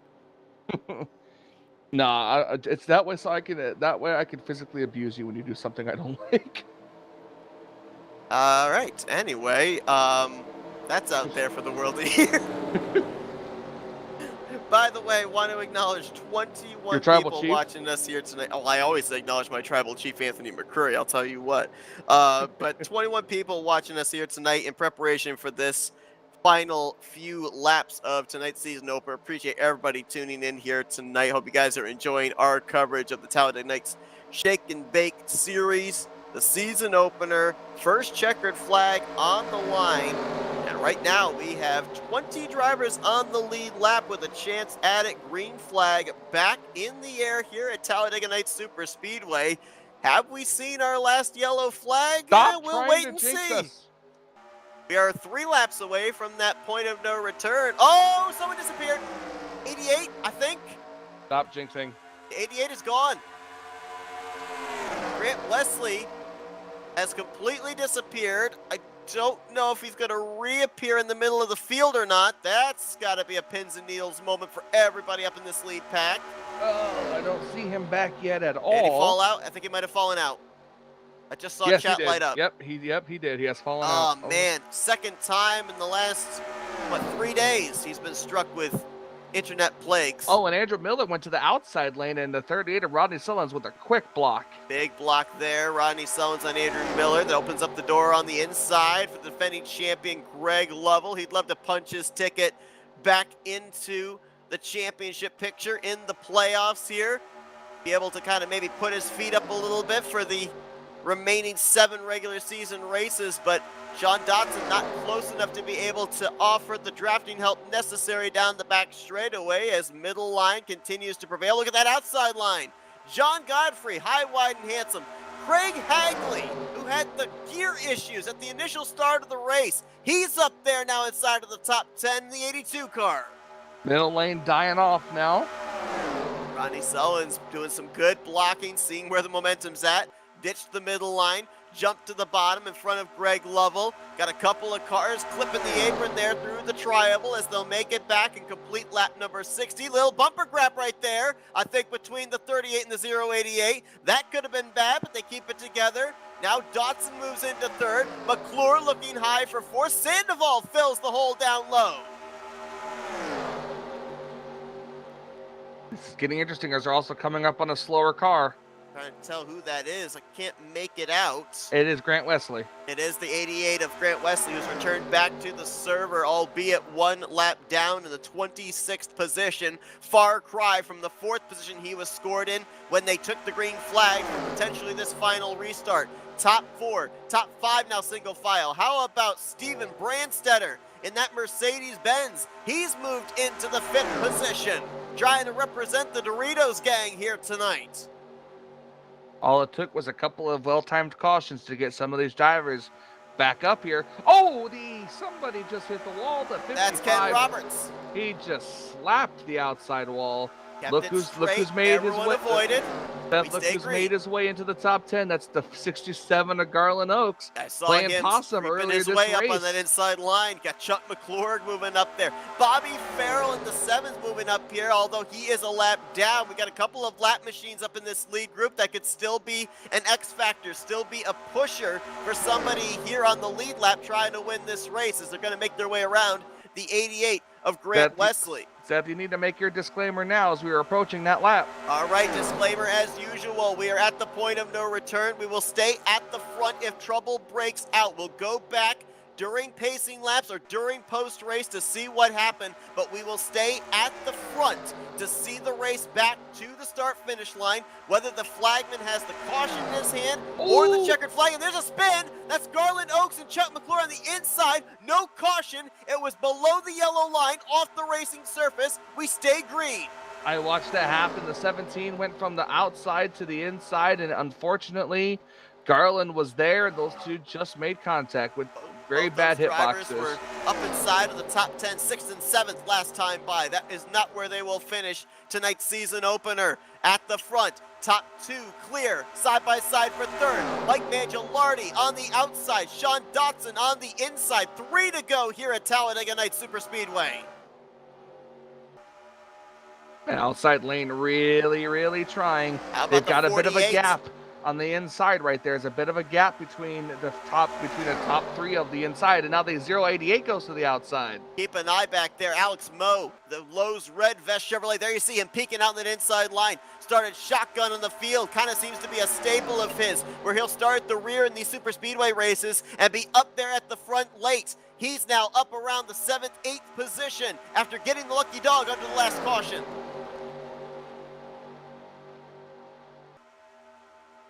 Greg Lovell out in front. He ended up taking the championship last season. He wants the first checkered flag of season 5. 2 laps to go here at Talladega Night Superspeedway. Mike Mangialardi, little Ford Alliance maybe right there between those two on the top side. The Blue Ovals working against the Chevrolet of Rodney Sullins on the bottom, getting the push from the Trans Am of Sean Dotson. Can these guys make it to the white flag? That's going to be the big thing here. Mangialardi going to edge out ahead, being pushed by the 47, who just got shoved out of line. Yeah, a little bit of chain bump in there between Mangialardi, Miller, and Godfrey. That kills the momentum of the outside line, and Miller will start dropping back. Inside line still with Greg Lovell. Rodney Sullins trying to get clear to maybe make a move. Mangialardi is still alongside of Greg Lovell, though, despite losing Andrew Miller, and the white flag is displayed. Here we go. About to get crazy for this final 2.66 miles. Now that outside line stalling out. Rodney Sullins might be clear here down the back straightaway if he wants to make a move. Still stays to Greg. Now he'll move to the top. Greg throws the block. Sullins still stays to the right rear quarter panel. They'll be dead even down the back straightaway. Big shove to the 38 going into 3. Can he hold on to it? That's going to be the question. Seth coming down the inside lane, not exactly nose to tail, while on the outside lane they are. Sean Dotson and Mike Mangialardi going to be the biggest X factors Alex right Moe, now. Who's going to be the best pusher? Greg Lovell still on the inside. I think Rodney Sullins could be cleared. Nope, here comes Lovell back again. Going to be close to them at the start-finish line. And scoring says Rodney Sullins is going to win the season opener. 5 thousandths of a second. Gosh. What a battle to the line. Rodney Sullins with the victory. Lovell 5 thousandths short of getting the checkered flag. What a way to start the season here in the Shake and Bake series. Wow, and I am looking at the finishing results from the helicopter cam. And Seth, you need to show this on the stream because holy moly. They all made it back. 17 of them on the lead lap. Less than a tenth of a second separated the top 4. Sean Dotson got third, 67 thousandths off. And Godfrey got fourth, 97 thousandths off of the race leader. Ulysses Sandoval, after taking that wave around strategy, he's going to finish top 5. Hagley with his gear issues, 6th. Brian Lovell, Alex Moe, Joshua Mercurio, Kelly Causey. That's the top 10 as Rodney Sullins burns it down on the front straightaway, picking up the victory here tonight. More than likely securing himself a spot in the playoffs here for Season 5 of the Shake and Bake series. We'll be talking with him as well as Greg and Sean in just a few moments, but yeah, on your orders, Michael, let's go back and take a look at that race back to the start-finish line here. Man. Also, ooh, excuse me, my voice dying. It's okay. I've been voice cracking all night, so I'm not sure if you have mentioned this or not, but RJ Bishop in our chat said that one phantom caution was a debris caution. It was a debris caution. Okay, I wondered about potentially it being a debris caution, maybe for the 60, but I wasn't 100% certain. We did, folks, try and go back as we're going to show you the freeze frame here of the photo finish, but we did try and go back and see if we could maybe check the export in the middle of the race to see if we could find out what the reasoning for the caution was. And because the race was not official, it would not actually tell us. But we did try and get that info for you guys. I mean, look at that. I mean, not only the battle there for the win, but look at the 091, the 029, how close they are to each other. 96 and the 82, as well as the 043, 3 wide there for, that would have been the 6th position.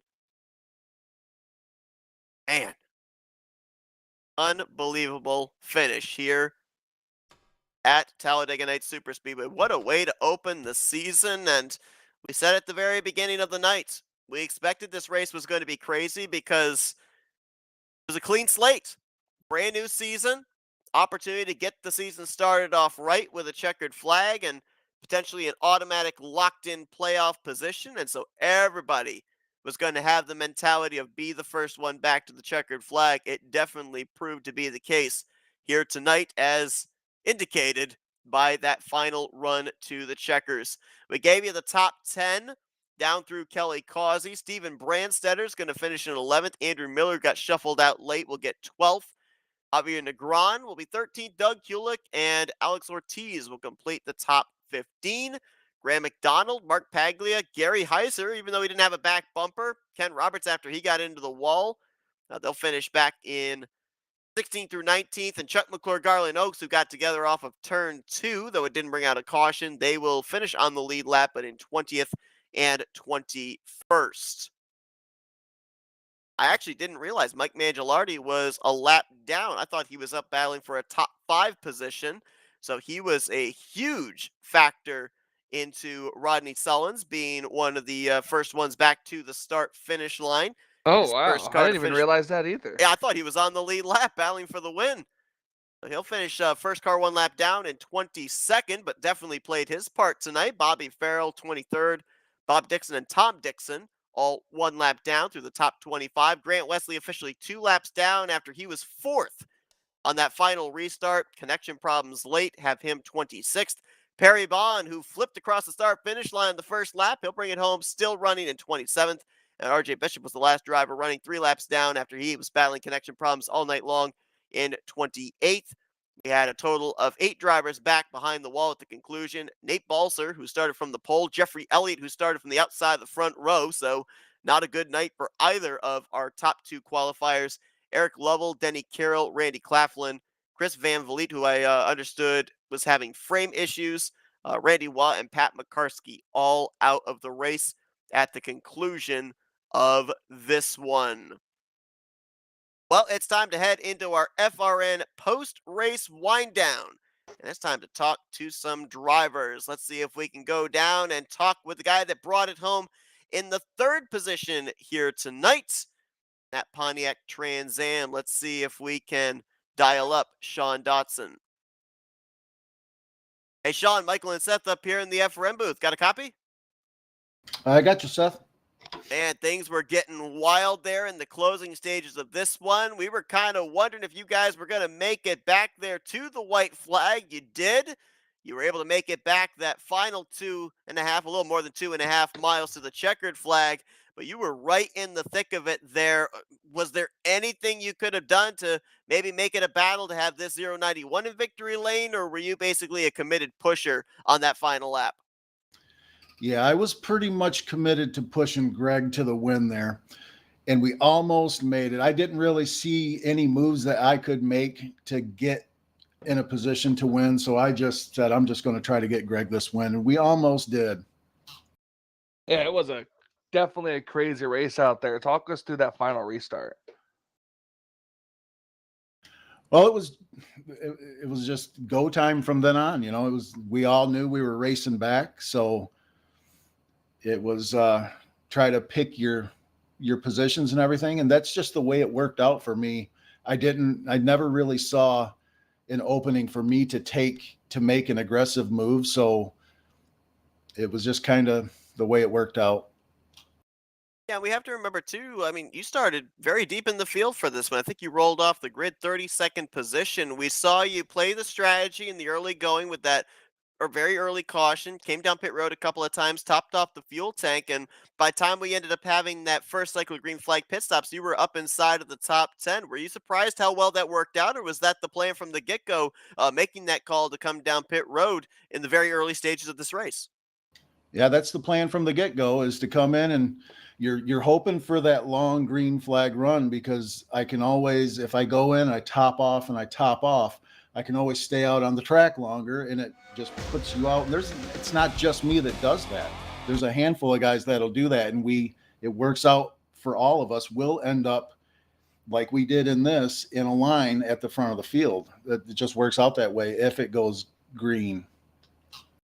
Obviously, a new season, some new names potentially coming into the series, running full time and everything. What kind of things did you learn here tonight? What takeaways do you have in preparation for these final 7 regular season races as you're looking to get yourself into a playoff spot?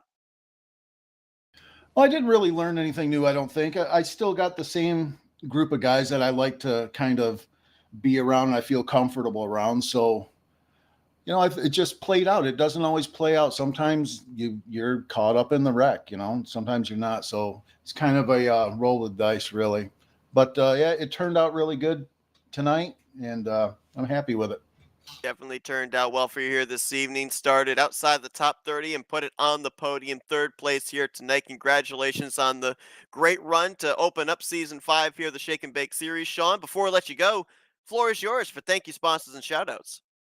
Well, I want to give shout out to you guys for doing this. You guys are, in my opinion, you're one of the best that does this for sure. And I got to thank all of the admins at Talladega Nights for putting this on and letting us do this. It's really, really great of them. Thanks to everyone in the community. This is a great community of racers, and I'm really happy to be part of it. John Dodson puts that Trans Am third place to open up the season here tonight at Talladega Nights Super Speedway. Congratulations on the great run. Best of luck next week as you look to continue this momentum up. Thanks, guys. All right, let's see if we can now dial up the defending champion of the series, second place here tonight, Greg Lovell. Hey, Greg, Michael and Seth up here in the FRM booth. You got us? Yeah, buddy. Well, man, first off, potential apologies if we had you miss the grid in the early going of this one. We kind of think maybe that was our bad, but at least it had you miss that first wreck. But, man, 0.005 of a second short of winning this season opener. Is it the close ones that kill more than like the half car lengths or the full car length ones? Shoot, no, man, I love it. That's what kind of racing I like. I like it when it's nose to nose like that. Me and Rodney, we always race her real good around each other. We're always clean, and I don't never have to worry about Rodney racing around him. But that was really fun, man. I seen him coming on the bottom, and I was like, man, should I stay up here on the high side, or should I go back to the bottom? So I made my mind to go back to the bottom, and then once he cleared the center lane, he got back up in front of him, and we raced it to the line. But Sean was right behind me. Sean was going to stay with me the whole time. He even said he was going to stay with me. So, but I come up a little short, but there's plenty more races to go. And take us through the second. I think it was the second round of pit stops. Just the chaos that was coming in and out with the other drivers there. What was that craziness like? Deanie got caught up in it, and he got damaged. I went in. I topped off, man. When that first caution to come out, I topped off every time on gas because it was going to be real close to making it at the end. If I can make it on one, I think I was one lap short of making it on the last stop if it stayed green. That's why I kept going in and getting gas. But I didn't pit. I didn't pit on when all them other guys pitted when that big wreck happened in the pits. Yeah, Thank God. Yeah, absolutely. I mean, we saw a little bit of everything here tonight. We saw obviously an early wreck. We saw the couple of rounds of green flag pit stops, and then from what we understand, a debris caution kind of shuffling everything back up. Talk about the mentality here coming into tonight, because we up here in the booth at least speculated that, for the most part, everybody probably came into this race with it being the first race of the season. All points are reset to 0. It's, kind of set yourself a standing point, figure out where to go from there in these final remaining 7 regular season races. Tonight, just go for bust, go for that trophy. And, if it doesn't work out, you've got 7 races for recovery. Was that basically the mentality you had for this one here tonight? Yeah, every week pretty much, Seth, I go for top 5s because I think top 5s wins championships. I don't think winning every race, you don't really have to go for wins. As long as you finish in that, top 5 every week, you're going to be there at the end of the season running for the championship most of the time. So that's what I usually try to go for is top 5s.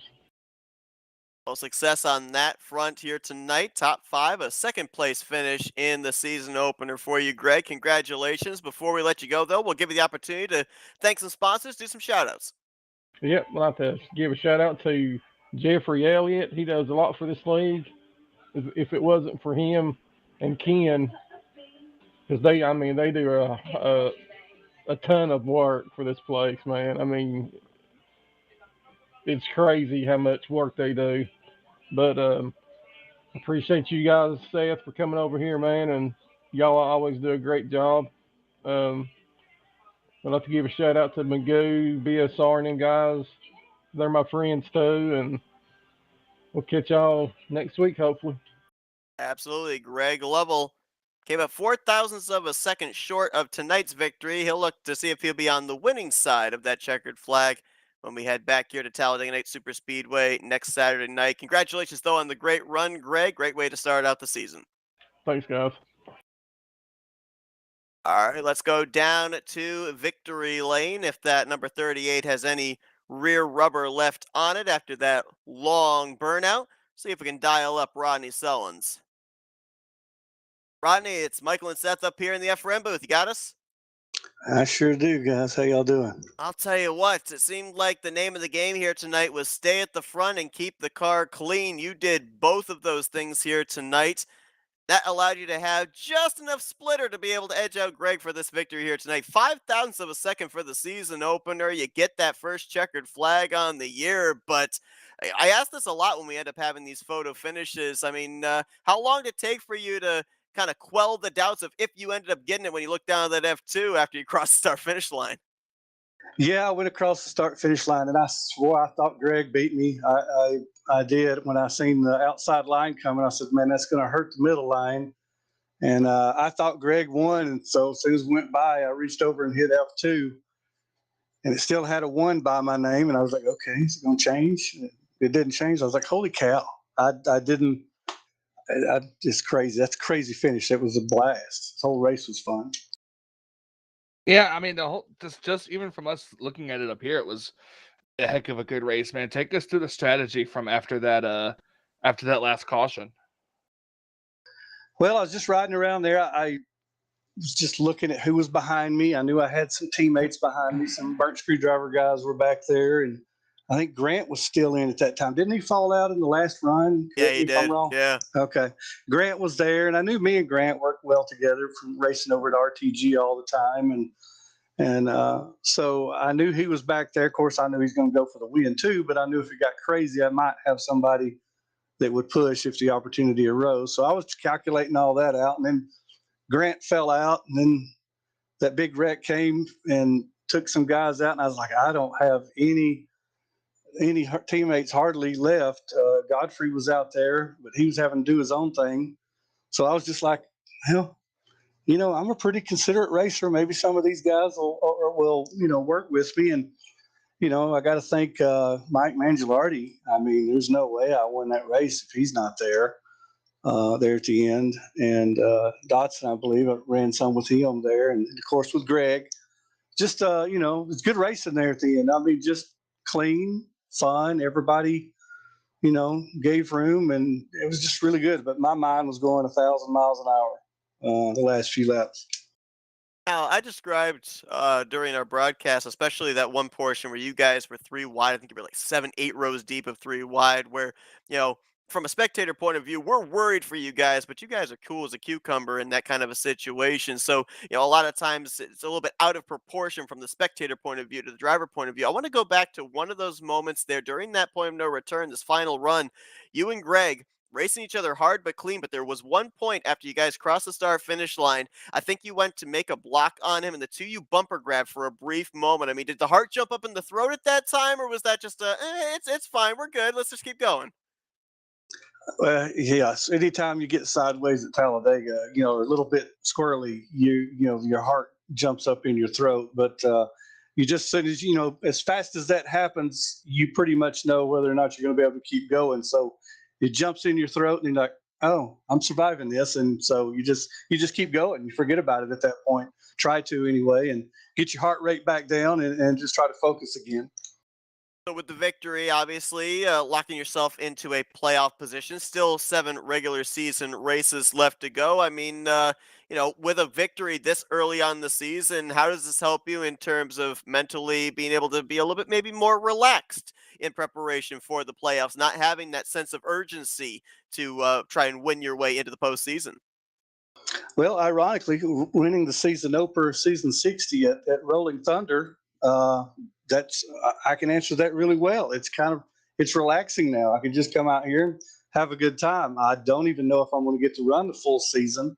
I'm hoping to, but I don't know if I'll be able to. But if I don't know what guidelines they've got for staying in the top 20 or 30, or if a win automatically puts you in regardless, then hey, that's even better. Then I'll be just relaxed and I can go have some fun and just enjoy it. And if I wind up on my roof one day, I wind up on my roof one day. Well, he ends up on his wheels here tonight. He edges out Greg Lovell in a very close photo finish, 0.005 of a second to capture the first checkered flag of the season here for the Shake and Bake Series. Rodney, before we let you get back to your celebrating down there in Victory Lane, the floor is yours for thank you, sponsors, and shoutouts. Well, obviously, I want to thank Flatout Racing Network, Seth, you and Michael. You guys do a phenomenal job. I can't wait to go back and watch this one because there was some pretty good excitement pretty much throughout the race, and I can't wait to hear your broadcast. Obviously, I want to thank Jeff and Chris Elliott, the owners of Talladega Nights, who put on this league, this series. The admins that they have, I think I don't even know all their names. I don't know who all's a part of it. Ken Roberts, Craig, Greg, Brian, and Dan. I think they're a part of it. And so I appreciate them. I'm sure there's some more I'm missing. Bob Dixon, maybe. Anyway, I thank all the admins here at Talladega Nights. I come over here and race when I can. I have a good time. My Burnt Screwdrivers teammates, thank Black Rifle Coffee, Rock and Brews. My dad, if you're watching, love you. See you in a couple of months. I'll get back home for Christmas. And I like to wish a happy 50th birthday to my brother Jeffrey today. He turns big 50 today. So happy birthday, Jeffrey. Love y'all. And Seth, thanks again. Thank you, Mike Mangialardi. And Greg, that was good racing to you, man. I appreciate it. Good, clean racing. First checkered flag of the season for season 5 of the Shake and Bake Series goes to Rodney Sullins. Parks is number 38 in Victory Lane. Congratulations on the win, Ronnie. Best of luck here in the upcoming weeks in preparation for the postseason. Thank you, Seth. Michael, y'all have a good night. You too.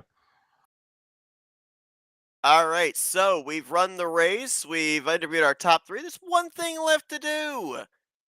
See if we can bring in Bob Dixon and get tonight's factoids of the race. As we prepare for that, Michael, thoughts on tonight? Because my goodness, like I said, we had a little bit of everything. We had the long green flag run. We had the 3 wide racing several rows deep. We had a couple of big ones. We had that phantom debris caution to kind of shuffle things up. Just about everything you could expect to see from a super speedway race. We had it in the season opener here tonight, and we still got 7 more races to determine who's going to be battling in the playoffs for the championship. Now, you took the words right out of my mouth. I mean, it was exciting. That one of the closest finishes so far. It's going to be, if we're going to have finishes like that every week, I can't wait for it.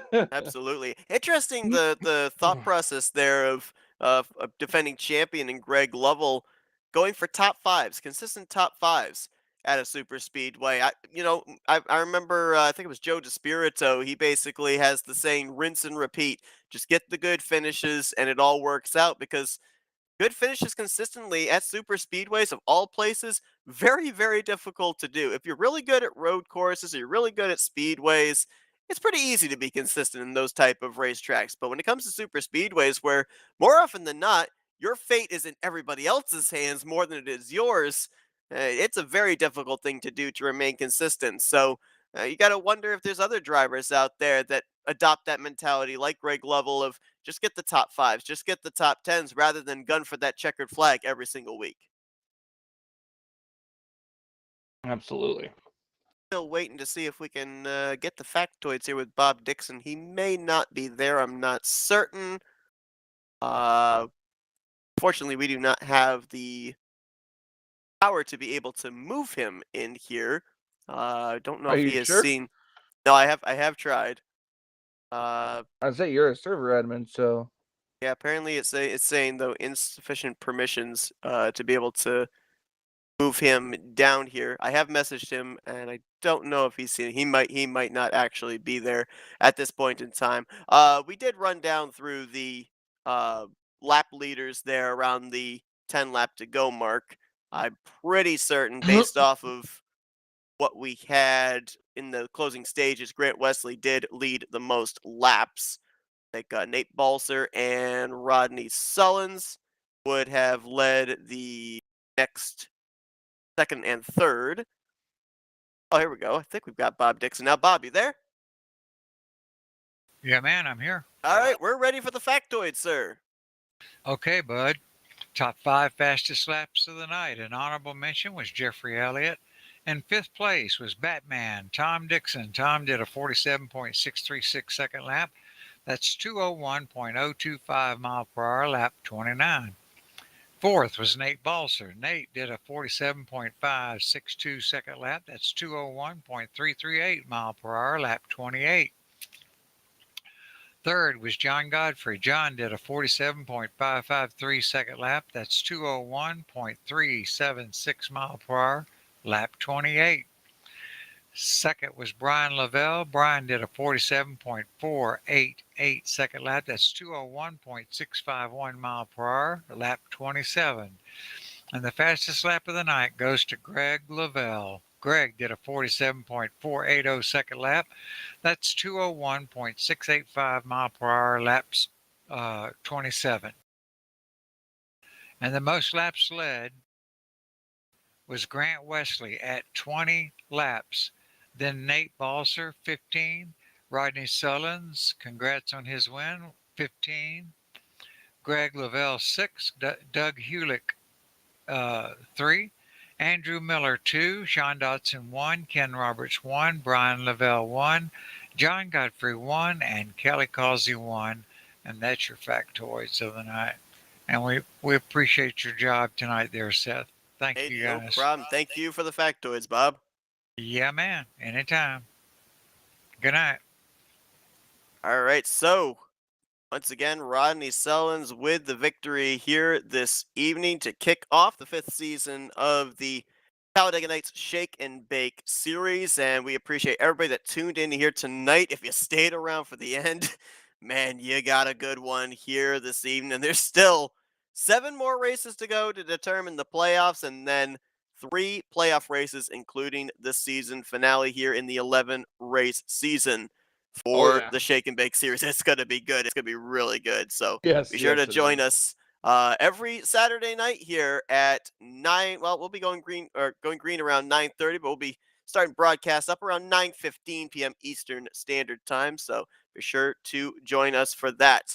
As Michael alluded to mid-broadcast, we're back at it on Thursday night, starting this Thursday, November the 9th. I'm going to be continuing on our broadcasting of the RTG Rolling Thunder Gaming Talladega Challenge. They are in the middle of their playoffs. Their next race is actually the first elimination race of the round of, I believe it's 13 or 14 drivers end up making into the playoffs. 1 driver's locked in to the next round, that being Joe DeSpirito. He got the checkered flag this past Thursday night, but we'll see who else is going to advance with him into the round of 8. That will be this coming Thursday night with green flag flying at 9 p.m. Eastern Standard Time. And then again, next Saturday night, we're right back here for race number 2 of season 5 of the Shake and Bake series for Talladega Nights. But Michael, as I said, wild one here tonight. Really exciting way to open up the season, and I appreciate you joining me up here in the booth. Absolutely. It was fun. I can't wait for the next one. Absolutely. Hoping that I can actually be here because Saturdays are usually hit or miss with me in terms of my actual job. Certainly hope you are here. We'll be hoping that maybe your work does get scheduled where you're available. But hopefully we see all of you here as well in the continuation of the season. Thank you once again for joining us here tonight. For Michael Norman, I'm Seth Cole. Enjoy the rest of your Saturday evening. Congratulations to Cole Custer on the Xfinity Series Championship as we came on the air here tonight. And we'll see you guys next time as you've been watching another broadcast courtesy of FRN, the Flatout Racing Network. This broadcast is the copyrighted work of Flatout Racing Network and may not be rebroadcast, retranslated, or used in any form without the express written consent of Flatout Racing Network and iRacing.com Motorsports Simulations. Flatout Racing